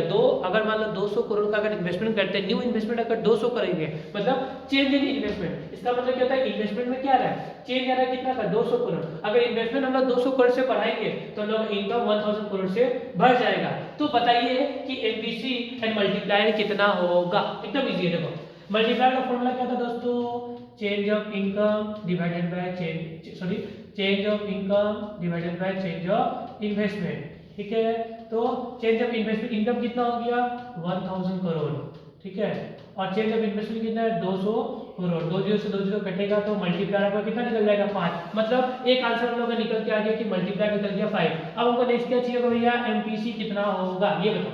तो देखो मल्टीप्लायर का एक और फॉर्मूला होता है कि 1 डिवाइडेड 1 माइनस एमपीसी होता है, नहीं होता है बच्चों लोग, होता है। मल्टीप्लायर हो गया 5, हमको एमपीसी पता करना है कि एमपीसी कितना होगा, तो क्रॉस मल्टीप्लिकेशन होगा, तो यहाँ पे कितना होगा आपका, यहाँ पे हो जाएगा 5 और माइनस 5 एमपीसी, होगा ही नहीं होगा, 5 माइनस 5 एमपीसी होगा ही नहीं होगा, ऑब्वियसली बात होगा, ठीक है। और यहाँ पे कितना बच जाएगा 1 एमपीसी माइनस 5 एमपीसी को इधर रखो, ठीक है, 1 माइनस 5 हो जाएगा ना यहाँ पे, तो -4, यहाँ पे -5 एमपीसी, तो माइनस माइनस कैंसिल आउट हो गया, तो MPC equal to 4 divided by 5, 4 divided by 5 होगा तो एमपीसी कितना निकल जाएगा 0.8। इसे भी नोट डाउन कर लो फटाफट क्विकली।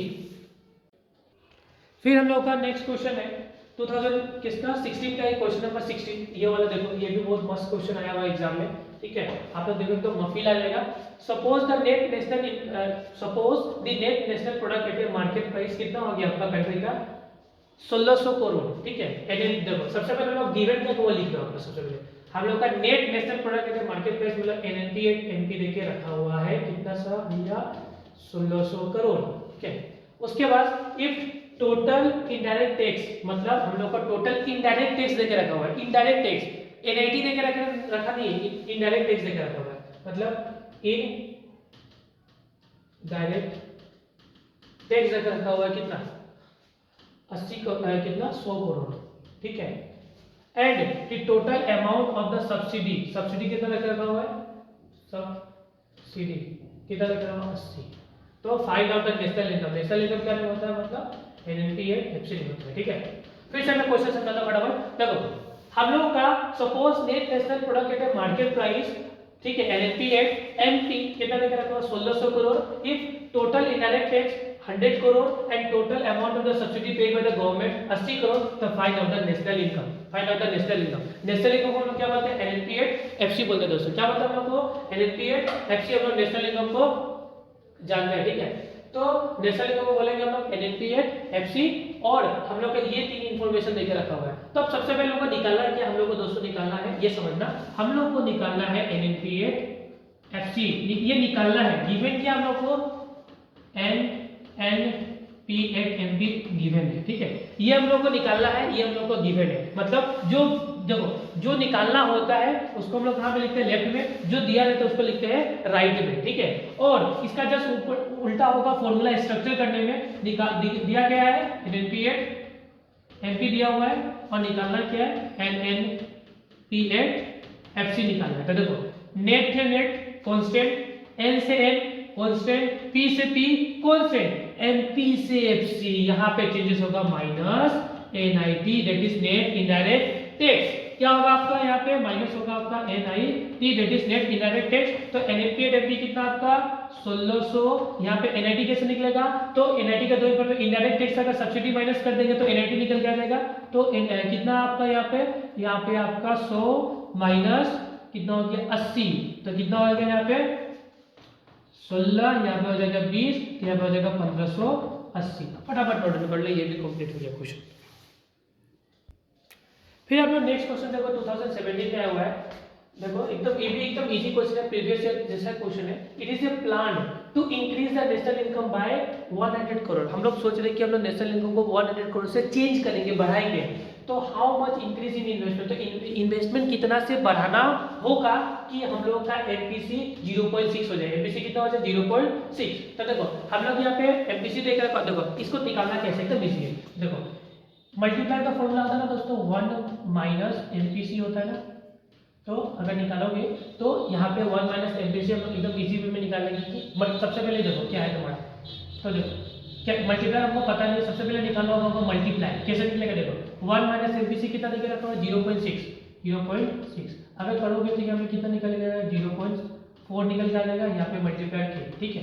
तो यहाँ पे कितना होगा आपका मल्टीप्लाई किया हो जाएगा, तो यहाँ पे होगा 10, ठीक है।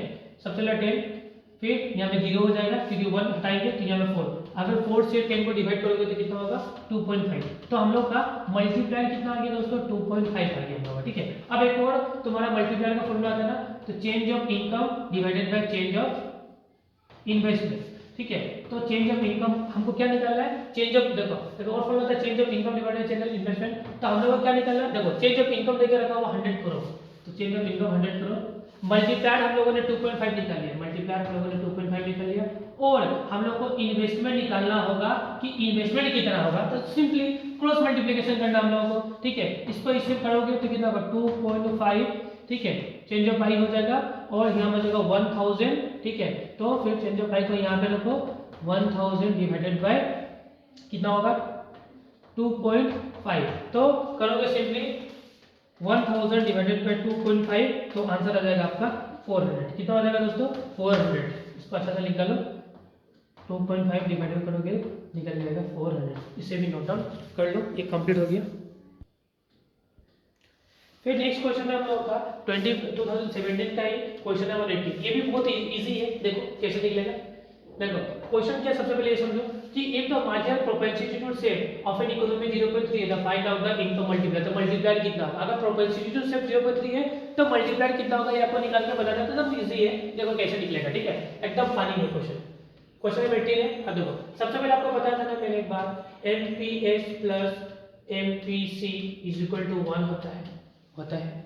एमपीएस आपका 0.3 दिया है प्लस एमपीसी आपको निकाल लेना है तो 1 होता है। तो एमपीसी कितना होता है 1 माइनस 0.3 दैट इज एमपीसी आपका हो जाएगा 0.7। ये हो गया आपका एमपीसी निकल गया। अब देखो मल्टीप्लायर का एक फॉर्मूला याद है आपको, मैंने अभी सीखा था 1 माइनस एमपीसी। ये फॉर्मूला मैंने सीखा था या नहीं सीखा था, ये तो ऑब्वियसली सीखा था। तो 1 माइनस एमपीसी मैंने हम लोगों ने कितना निकाला 0.7, तो हम लोग क्या देगा 0.3 आ जाएगा। अब सिंपली है 10 ऐसे डिवाइड करने के, देखो पॉइंट हटाएंगे तो ऊपर में 0 डालना होगा, पॉइंट हटाएंगे तो ऊपर में 0, तो 10 हो गया। तो करेंगे तो कितना होगा 3.3333। ये हो गया हम लोग का नेक्स्ट क्वेश्चन नंबर 18 का भी आंसर एकदम इजी है, नोट डाउन कर लो आप लोग।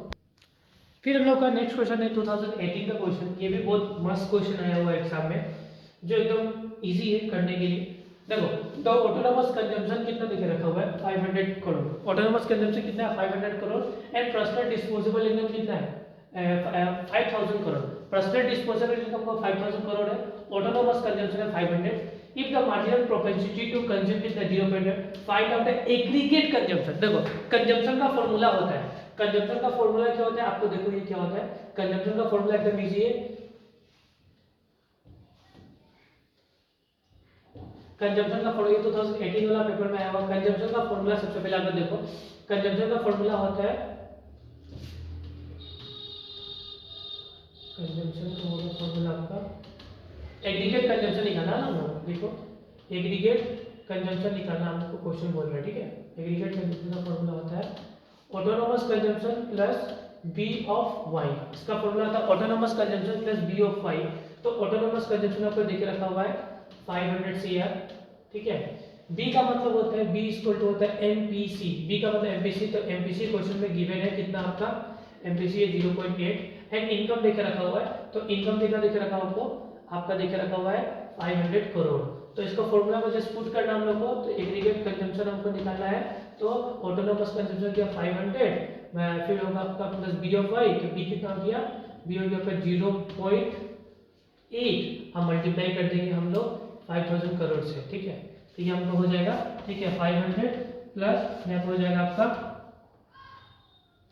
4000, 5 मल्टीप्लाई बाय 0.8 तो हो जाएगा 4000। तो यहाँ पर सॉरी प्लस हो जाएगा यहाँ पे, तो आंसर हो जाएगा 4500। इसे आप लोग कर लो नोट डाउन फटाफट।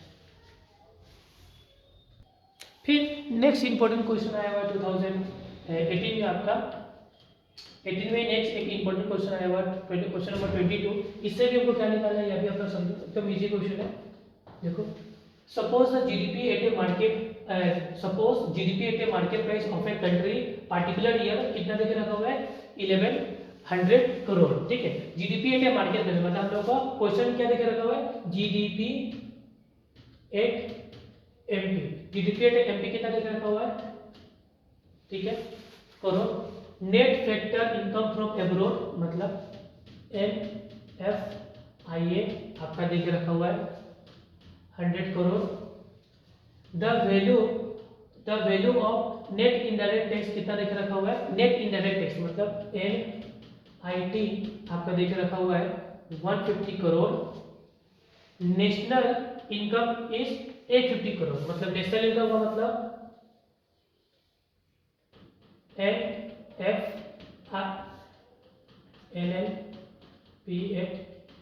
NFPFC देके रखा हुआ है आपका 850 करोड़। समझना, इस फिर से समझना है, ये क्वेश्चन में क्या बोला हुआ है कि जीडीपी एट एमपी 1100 करोड़ देके रखा हुआ है, net factor income from abroad 100 crore दिया हुआ है, the value of indirect tax 150 crore दिया हुआ है, नेशनल इनकम 850 करोड़ देके रखा हुआ है। Calculate the aggregate value of the depreciation, तो आप डेप्रिसिएशन बताओ कि डेप्रिसिएशन का वैल्यू कितना होगा। तो एकदम इजी है, देखो यहाँ पे समझ में आ रहा है आपको, ये याद आपको वैल्यू मैंने सिखाया था आपको, वैल्यू एडेड मेथड सिखाया था ना, वैल्यू एडेड मेथड आपको सिखाया था, आपको याद होगा कि जीडीपी अगर मान लो एनएनपी एट एफसी ये नेशनल इनकम निकालना होता था, इसका फॉर्मूला क्या था मैंने बताया था ना कि GDP at MP minus depreciation minus NF आईए माइनस एनएटी, ये करने से ये हम लोग क्या देखो, अगर हम लोगों को वैल्यूएटेड मेथड से वैल्यूएटेड मेथड दिया रहता है हम लोग क्या निकालते थे जीडीपी एट एमपी या जीपी एट एमपी, तो ये हम लोग निकाल के फिर हम लोग का नेशनल इनकम निकालना होता था। और जीडीपी एट एमपी निकालने के बाद नेशनल इनकम निकालने का formula GDP at MP minus depreciation minus plus NFIA minus NAT होता था। ये फॉर्मूला मैंने आप लोगों को सिखाया था, तो इसी फॉर्मूला में सब फिगर्स को मैं डाल दूंगा तो हम लोग का डेप्रिसिएशन देखना कितना इजी से निकल के आएगा। एनएनपी एट एफसी कितना है 850 करोड़ है, जीडीपी एट एमपी कितना है 1100 करोड़ है, डेप्रिसिएशन हमको पता नहीं है, एनएफआईए कितना है आपका 100 करोड़ है, सॉरी 100 करोड़ है, हाँ 100 करोड़ ही है, और एनएटी कितना है 150 करोड़ है। तो देखो इस तरीके से दिया हुआ है क्वेश्चन में, अगर करोगे तो 1100 में से करोगे तो कितना होगा 1050 हो जाएगा, माइनस डेप्रिसिएशन हो जाएगा, यहाँ पे 850 करोड़ होगा, ठीक है, तो माइनस डेप्रिसिएशन यहाँ रखोगे 850 माइनस 1050 करोगे तो आंसर आ जाएगा तुम्हारा 200 minus equal to minus depreciation होगा, तो माइनस माइनस कैंसिल आउट, तो डेप्रिसिएशन कितना हो जाएगा 200 करोड़। इसको भी नोट डाउन कर दो फटाफट, जस्ट फॉर्मूला में पुटअप करना, बस कुछ नहीं है। एनएफआई यहाँ पे प्लस होगा, याद रखना यहाँ पे एनएफआई क्या है प्लस, एनएफआई प्लस होता है, net factor income from abroad plus होता है, इसे याद रखना। फिर नेक्स्ट क्वेश्चन, ये भी देखो, ये भी आपका 2018 में ही आया हुआ एक क्वेश्चन है, जो एक क्वेश्चन थोड़ा ट्रिकी आया था, ये 2018 में ही एक क्वेश्चन आया हुआ था। देखो क्या बोल रहे हैं क्वेश्चन, देखो measure the level of the excess aggregate demand with the autonomous investment. अब देखो ऑटोनोमस इन्वेस्टमेंट लेकर रखा हुआ है and consumption expenditure is 50 crore, ठीक है, और एमपीएस 0.2 देकर रखा हुआ है, marginal propensity to 0.2, and level of income कितना देकर रखा हुआ 400 करोड़ इनकम देकर for state whether the economy is in equilibrium और नॉट। हाँ, इसमें आपको रीजन बताना है, ठीक है, एकदम इजी क्वेश्चन लिखना। हाँ, सबसे पहले हमको एक बात दे देना, मैंने अभी बताया था ना MPS plus MPC is equal to 1 होता है। एमपीएस यहाँ पे 0.2 देकर रखा हुआ है, तो आराम से हम लोग एमपीसी का वैल्यू निकाल लेंगे सबसे पहले, क्योंकि हमको एमपीसी चाहिए होता है। किस लिए चाहिए होता है मैं बताऊंगा अभी। MPC is equal to 1 minus 0.2 that is MPC equal to 0.8 हुआ, ठीक है। उसके बाद ये तो हम लोग का निकल गया ये वाला काम। उसके बाद नेक्स्ट हम लोग क्यों चाहिए एमपीसी, ये मैं बताऊंगा कि हम लोगों को चाहिए आपका एग्रीगेट डिमांड। तो एग्रीगेट डिमांड का एक फॉर्मूला होता है एम ऑटोनोमस कंजम्पशन हो गया प्लस बी ऑफ वाई, ये फॉर्मूला होता है ना। तो ऑटोनोमस इन्वेस्टमेंट कितना देकर रखा हुआ है, ऑटोनोमस इन्वेस्टमेंट है कितना 50 करोड़ प्लस एमपीसी कितना निकाला हम लोगों ने बी। देखो बी का मतलब ये होता है एमपीसी, मैंने अभी बताया था पहले, तो कितना होगा 0.8। इनकम कितना होगा आपका, इनकम कितना 400 करोड़ देकर 4000 करोड़ देकर रखा हुआ, ठीक है। तो नेक्स्ट हम लोग का यहाँ पे हो जाएगा 50, यहाँ पे हो जाएगा आपका 400 करोड़ मल्टीप्लाई बाय 0.8, तो 3200 होगा, 32 होगा 3200 होगा। तो अगर हम लोग करेंगे तो कितना हो जाएगा 3 3250, ये हम लोग का निकल गया एग्रीगेट डिमांड निकल गया। हम लोग क्या निकल के आ गया एग्रीगेट डिमांड। लेकिन क्वेश्चन में क्या बोला है कि हम लोग को इक्विलिब्रियम बताना है कि इक्विलिब्रियम अचीव हो रहा है या नहीं हो रहा है। तो आपको एक बात पता है ना कि जो इनकम, जो यहाँ इनकम देखा ना 4000 करोड़ देकर रखा हुआ है, इनकम हमेशा क्या हो जाएगा कि जो आपका इनकम को वाई से डिनोट करते हैं, इनकम हमेशा एग्रीगेट सप्लाई के इक्वल होता है। ये मैंने आपको पहले के क्लासेस में समझाया हुआ है कि इनकम जो होता है, इनकम और एग्रीगेट सप्लाई, जितना सप्लाई करोगे उतना ना इनकम आपको जनरेट होगा। तो जितना सप्लाई उतना इनकम, जितना सप्लाई उतना इनकम। तो इनकम देकर रखा हुआ है 4000 करोड़, तो सप्लाई भी एग्रीगेट सप्लाई भी 4000 करोड़ होगा।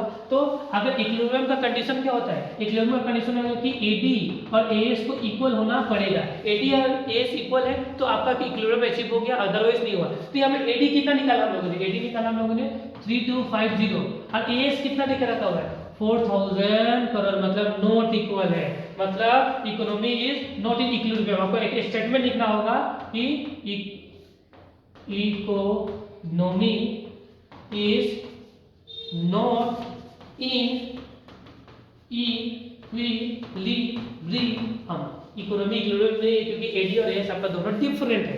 तो इसको फटाफट नोट डाउन कर लो। फिर हम लोग का नेक्स्ट क्वेश्चन है 2019 वाला क्वेश्चन, जो सेम प्रीवियस क्वेश्चंस के जैसे ही मिलता जुलता एक क्वेश्चन है, जिसमें देखो क्या पूछा गया आप लोगों को कि the value of MPC of an economy is 0.4। MPC का वैल्यू 0.4 देख रखा हुआ है। वाट, ये वाट लिखा हुआ है, ठीक है, वाट है। What amount of the new investment are required to the aggregate amount to generate the new income. मतलब देखो सिंपल सा बात बोला हुआ है कि आपका क्वेश्चन में एमपीसी 0.4 बोल दिया, ठीक है।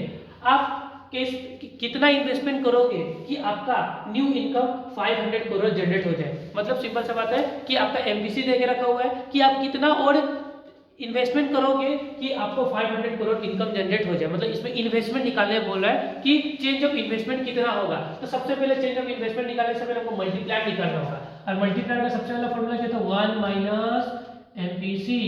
तो 2019 का है तो 1 माइनस एमपीसी। एमपीसी कितना है ये आपको सबसे पहले देखो, एमपीसी कितना हो गया आपका 500, कितना हो गया एमपीसी आपका 500 करोड़, ठीक है। तो एमपीसी आपका 500 करोड़ में लिख रहा भूल से। तो एमपीसी आपका कितना 0.4, एमपीसी कितना आपका 0.4। तो 1 में से 0.4 एमपीसी जाएगा तो कितना बचेगा आपका 0.6 एमपीसी। कितना बचेगा आपका 0.6। और यहाँ पे 10 से कर दो, यहाँ पे अगर वो पॉइंट हटाओगे तो ऊपर में 0 है तो 10.6 आ जाएगा, 10/6 आ जाएगा, ठीक है। अगर 10/6 होगा तो कितना हो जाएगा आपका यहाँ पे 10 डिवाइडेड बाय 6, यहाँ पे होगा 1.67 समथिंग अराउंड हो जाएगा। तो आपका मल्टीप्लायर कितना निकल गया 1.67। अब मल्टीप्लायर का एक फॉर्मूला होता है ना, multiplier equal to change of income divided by change of investment. तो मल्टीप्लायर हमको मालूम चल गया कि 1.67 है हम लोग का। चेंज ऑफ इनकम हमको पता है, चेंज ऑफ इनकम हम लोग का 500 करोड़ है। तो हमको चेंज ऑफ इन्वेस्टमेंट आपको बताना है कि चेंज ऑफ इन्वेस्टमेंट कितना होगा।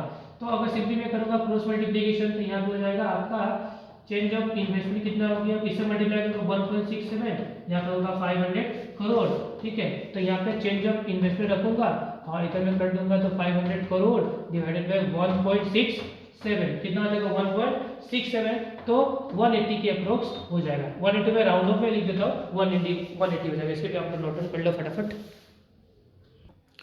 फिर हम लोग का नेक्स्ट क्वेश्चन है 2020 का क्वेश्चन है, जो one of the important questions में से एक और है, ये भी देख लो आप लोग, ठीक है। एक 19 का क्वेश्चन से छूटा है, वो मैं बाद में कवर अप करने की कोशिश करूंगा। 2020 का क्वेश्चन देखो क्या लिखा है, व्हाट इन्वेस्टमेंट मल्टीप्लाई, मतलब इन्वेस्टमेंट मल्टीप्लाई कितना होगा if 200 crore increase in investment and income कितना होगा 800 करोड़। मतलब इन्वेस्टमेंट में 200 करोड़ का चेंजेस होगा तो इनकम में कितना होगा 800 करोड़ का चेंजेस होगा। तो then what will be the value of investment multiply. तो इन्वेस्टमेंट मल्टीप्लाई का वैल्यू बताइए, एकदम इजी क्वेश्चन है हमारा, ठीक है, एकदम इजी क्वेश्चन है। सबसे पहले मल्टीप्लाई का फॉर्मूला क्या होता है, change of income divided by change of investment. तो इनकम में कितना का चेंज आया 8 का, इन्वेस्टमेंट में कितना 8 का, 2 0 से 2 0 कैंसिल आउट तो 2 4 जाए तो मल्टीप्लाई हो गया आपका 4। मल्टीप्लाई कितना होगा 4, इसे नोट डाउन कर लो फटाफट। नेक्स्ट देखो आपने 2022 का question.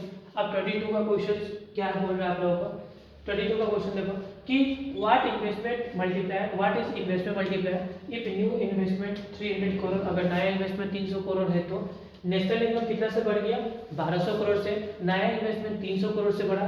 Calculate the value of investment multiplier in in this case what will be the MPC भी बोला आपको, ये तो इजी क्वेश्चन है। देखो सबसे पहले मल्टीप्लाई का फॉर्मूला क्या होता है, change of I sorry change of Y divided by change of I. तो 1200 divided by change of income कितना है, चेंज ऑफ इनकम 12 है और ये 3 है, तो यहाँ पर 0 से होगा तो 3 4 जा हो गया, ठीक है। तो ये हो गया 4 हो गया आपका। फिर निकाला मल्टीप्लाई, आपको एमपीसी भी बताना था, तो एक और फॉर्मूला है एमपीसी का, मल्टीप्लाई का 1 माइनस एमपीसी है ना, तो मल्टीप्लाई 4 हो गया, यहाँ पे 1 माइनस एमपीसी हो गया, ठीक है। क्रॉस मल्टीप्लिकेशन अगर करूंगा तो कितना होगा 4, यहाँ पे हो जाएगा 4 एमपीसी हो जाएगा, ठीक है। तो यहाँ पे होगा आपका 1, तो 4 एमपीसी माइनस 1 माइनस 4, तो यहाँ हो जाएगा 3, यहाँ पे हो जाएगा minus 4 MPC, minus minus cancel out, तो एमपीसी इक्वल टू 3/4, तो 3/4 होगा, तो अप्रोक्स आंसर कितना हो जाएगा आपका 3/4, तो आंसर आ जाएगा आपका 3 डिवाइडेड बाय 4 आपका होगा 0.75 समथिंग आंसर इसका होगा। तो आप लोग नोट डाउन कर लो फटाफट। फिर ये भी हम लोग कंप्लीट हो गया। अब हम लोग का नेक्स्ट क्वेश्चन है आपका 2023 में आया हुआ क्वेश्चन, ये भी आप लोग देख लो फटाफट। देखो 2003 में क्या बोला है, 2023 में क्या क्वेश्चन आया था, ए firm produce goods 500 per year and use the intermediate goods, मतलब आईसी देकर इंटरमीडिएट कंजम्पशन। देखो फर्म का आउटपुट कितना था 500 और फर्म का कंजम्पशन कितना था 200। द कॉस्ट ऑफ डेप्रिसिएशन कितना था 20 per year, calculate the gross value added as a net value added. अब देखो सिंपल सा बात है, मैं सिखा रहा था इजी लगेगा। हमको ग्रॉस वैल्यू एडेड निकालना था। ग्रॉस वैल्यू एडेड का फॉर्मूला था value of output minus IC. Value of output कितना है आपका, तो वैल्यू आउटपुट देखो आप लोग कितना है, तो वैल्यू ऑफ आउटपुट आपका कितना 500 और आईसी कितना है आपका, इंटरमीडिएट कंजम्पशन कितना 250, तो आपका जीबीए ग्रॉस वैल्यू एडेड कितना निकल गया आपका 250, ये आपका जो ग्रॉस वैल्यू एडेड निकल गया 250। और आपको चाहिए होगा, फिर क्वेश्चन क्या बोला है, calculate the gross value added and net value added, net value addition. तो हमको चाहिए नेट वैल्यू एडेड। तो नेट वैल्यू एडेड में क्या फॉर्मूला है, तो नेट वैल्यू एडेड का फॉर्मूला होता है ग्रॉस वैल्यू एडेड माइनस होगा दोस्तों, gross value added minus depreciation होगा, ठीक है। तो ग्रॉस वैल्यू एडेड हो गया 250 एंड डेप्रीशिएशन लेके रखा हुआ है 20, तो दैट इज 230। इसे भी आप लोग नोट डाउन कर लो, ये भी कंप्लीट हो चुका है फाइनली। फिर हम लोग का नेक्स्ट 2023 में एक और क्वेश्चन आया हुआ है जो बहुत मस्त क्वेश्चन आया हुआ एग्जाम में, जो फील आ जाता करके कि आपका calculate the national income with the following data. हमको नेशनल इनकम निकालना है। नेशनल इनकम बोले तो NNPFC, ठीक है, ये निकालना है। तो NNPFC का फॉर्मूला क्या होता है, नेशनल इनकम अगर निकालना इसका फॉर्मूला क्या होगा, तो इन्फॉर्मेशन पढ़ के हमको पता लगाना होगा कि ये किस तरीके का क्वेश्चन है, ठीक है। तो देखो जीडीपी एंड एनपी देकर रखा 830 crore, depreciation 120 crore, net indirect 70 crore and NFI देकर रखा हुआ है 40 करोड़। मतलब एकदम इजी है। मतलब हम लोग अभी क्या था, हम लोग ने नेट वैल्यू, हम लोगों ने ग्रॉस वैल्यू एडेड से आपका नेशनल इनकम निकालना फॉर्मूला क्या लिखा था हम लोगों ने, GDP at MP minus DP मतलब depreciation minus plus NFIA minus NIT, ये फॉर्मूला है।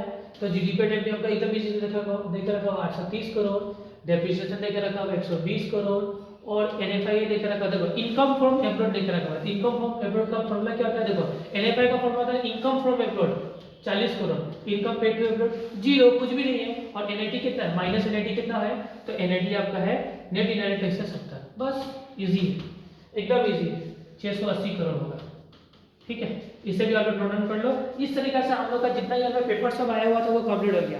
लास्ट में आपको बताऊंगा एक्सपेंडिचर मेथड, फिर हम लोग का वीडियो होगा खत्म। अब दोस्तों फिर से देखो, फिर से हम लोग कॉन्सेप्ट में आ चुके हैं। अब हम लोग का नेक्स्ट कॉन्सेप्ट सीखना था एक्सपेंडिचर मेथड। क्या सीखना हम लोग को, नेक्स्ट कॉन्सेप्ट सीखा था एक्सपेंडिचर मेथड से हम लोग का नेशनल इनकम कैसे निकाला हुआ, मतलब कि देश में जो लोग खर्चे करते हैं, खर्चे से हम लोग नेशनल इनकम कैसे निकाल सकते हैं, ठीक है। तो इसका सिंपल सा बात है, इसमें दो तीन बात याद रखना होगा। सबसे पहले प्राइवेट फाइनल कंजम्पशन एक्सपेंडिचर, इसमें मतलब जो भी इंडिविजुअल या प्राइवेट इंस्टीट्यूशन जो भी खर्चे करते हैं उसे हम लोग प्राइवेट फाइनल कंजम्पशन एक्सपेंडिचर बोलते हैं। फिर एक होता है आपका वो गवर्नमेंट फाइनल कंजम्पशन एक्सपेंडिचर, जिसको बोलते हैं जीएफसीई।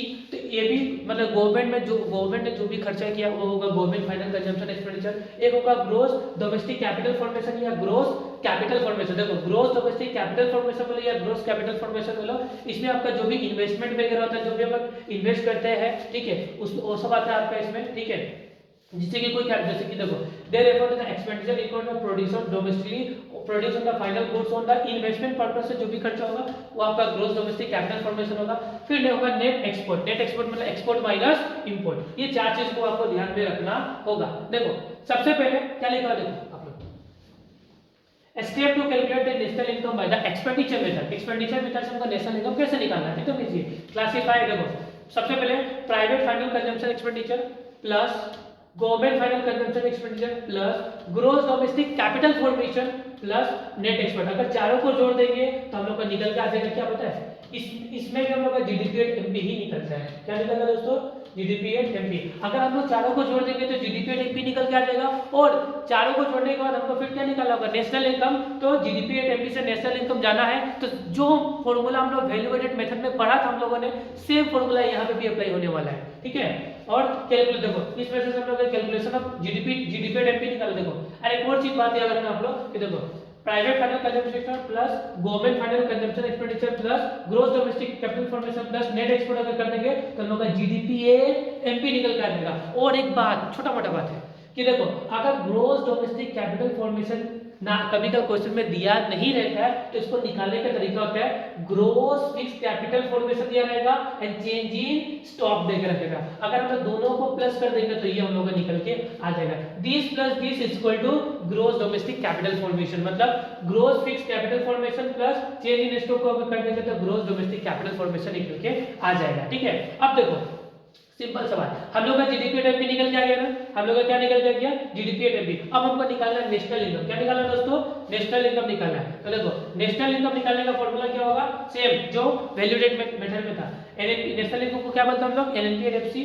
GDP at MP minus depreciation plus NFI minus NIT, जो आप लोगों ने अभी फॉर्मूला को पढ़ा था वैल्यू एडेड मेथड में। बस दोस्तों आपका इनकम मेथड में क्या होता है, जीडीपी एट एमपी ना निकल के क्या निकलता है, एनडीपी एट एफसी और प्लस उसमें एनएफआई करने से नेशनल इनकम काउंट हो जाता है, ठीक है।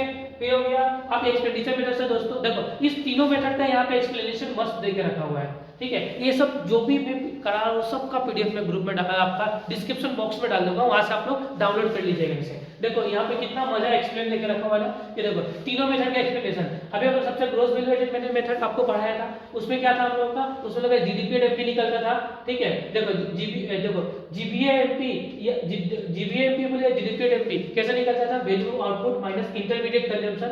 उसके बाद जीडीपी एमपी निकलने के बाद हम लोग क्या करना, रीचिंग एन, हम लोग को कहां पहुंचना पड़ता था, नेशनल इनकम में। तो इसमें क्या करना, GDP MP minus depreciation plus NFI minus NIT, तो हम लोग नेशनल इनकम के पास पहुंच जाते थे। उसी तरह इनकम मेथड में कब देखो compensation of employ plus rent plus royalty plus interest plus profit plus mix सबको जोड़ देंगे तो एनडीपी एट एफसी निकल के आ जाता था। और हम लोग को नेशनल इनकम तक पहुंचते हैं तो NDP at FC plus NFI दोनों को जोड़ देंगे तो नेशनल इनकम पहुंच जाएगा। उसी तरह एक्सपेंडिचर मेथड भी देके रखा हुआ है, देखो इसमें क्या होगा, private final consumption expenditure plus government final consumption expenditure plus gross domestic capital formation plus क्या होगा लास्ट में, प्लस होगा आपका net export, export minus net export का मतलब एक्सपोर्ट माइनस इंपोर्ट, फिर निकल कर देगा जीडीपी एमपी। अभी हमको यहां तक पहुंचना है तो सेम फॉर्मूला देखो, ये वाला फॉर्मूला देखो वैल्यू एडेड का एंड एक्सपेंडिचर मेथड का फॉर्मूला दोनों का सेम है, याद रखना, ठीक है। अब देखो इससे मैं एक क्वेश्चन करा देता जिससे कि आपको और क्लैरिटी मिल जाए। देखो सबसे पहले मेरा क्वेश्चन आपका सामने प्रकट होता है, calculate the national income eight a market price. हमको क्या निकालना है, calculate the net national income eight a market price. मतलब हमको क्वेश्चन क्या बना निकालने के लिए, एन पी एट एमपी मतलब net national product at, net national मतलब क्वेश्चन क्या डिवाइड किया आप निकालो, एन पी एट।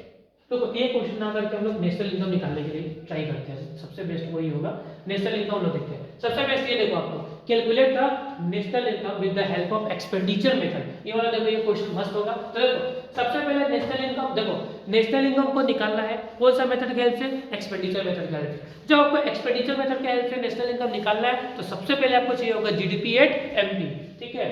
तो जीडीपी एट एमपी चाहिए होगा, और जीडीपी एट एमपी का सिंपल सा फॉर्मूला क्या होता है, private final consumption expenditure plus government final consumption expenditure plus gross domestic capital formation, क्या होगा, gross domestic capital formation plus net export. ये कुछ चीजें आपको चाहिए होता है, मतलब 4 चीजें आपको चाहिए बेसिकली। मैं शॉर्टकट में private final consumption expenditure plus government final consumption expenditure plus gross domestic capital formation plus net export, ये 4 चीज चाहिए होगा, ठीक है। तो सबसे पहले चारों चीज देखते हैं, ठीक है। देखो गवर्नमेंट फाइनल कंजम्पशन एक्सपेंडिचर देकर रखा हुआ है, फाइनल कंजम्पशन एक्सपेंडिचर देकर रखा हुआ है। देखो ग्रोस डोमेस्टिक कैपिटल फॉर्मेशन भी देकर रखा हुआ है, ठीक है, टेंशन नहीं है। ग्रोस डोमेस्टिक कैपिटल फॉर्मेशन तो डालो। तो देखो प्राइवेट फाइनल कंजम्पशन एक्सपेंडिचर कितना आपका 5000 crore, gross domestic capital formation कितने हैं 300 करोड़ 3000 करोड़, और फिर से आपका ग्रोस आपका प्राइवेट हो गया 5000 करोड़, गवर्नमेंट गवर्नमेंट देकर रखा, हाँ ठीक है चलो, गवर्नमेंट फाइनल कंजम्पशन एक्सपेंडिचर देकर रखा 3000 करोड़, ठीक है, and gross domestic capital formation देकर रखा 1000 करोड़, ठीक है। और एक्सपोर्ट आपको चाहिए होगा नेट एक्सपोर्ट। नेट एक्सपोर्ट का फॉर्मूला क्या है, एक्सपोर्ट माइनस इंपोर्ट। तो देखो इसमें हम लोग का नेट एक्सपोर्ट का फॉर्मूला क्या है, एक्सपोर्ट माइनस इंपोर्ट, ठीक है।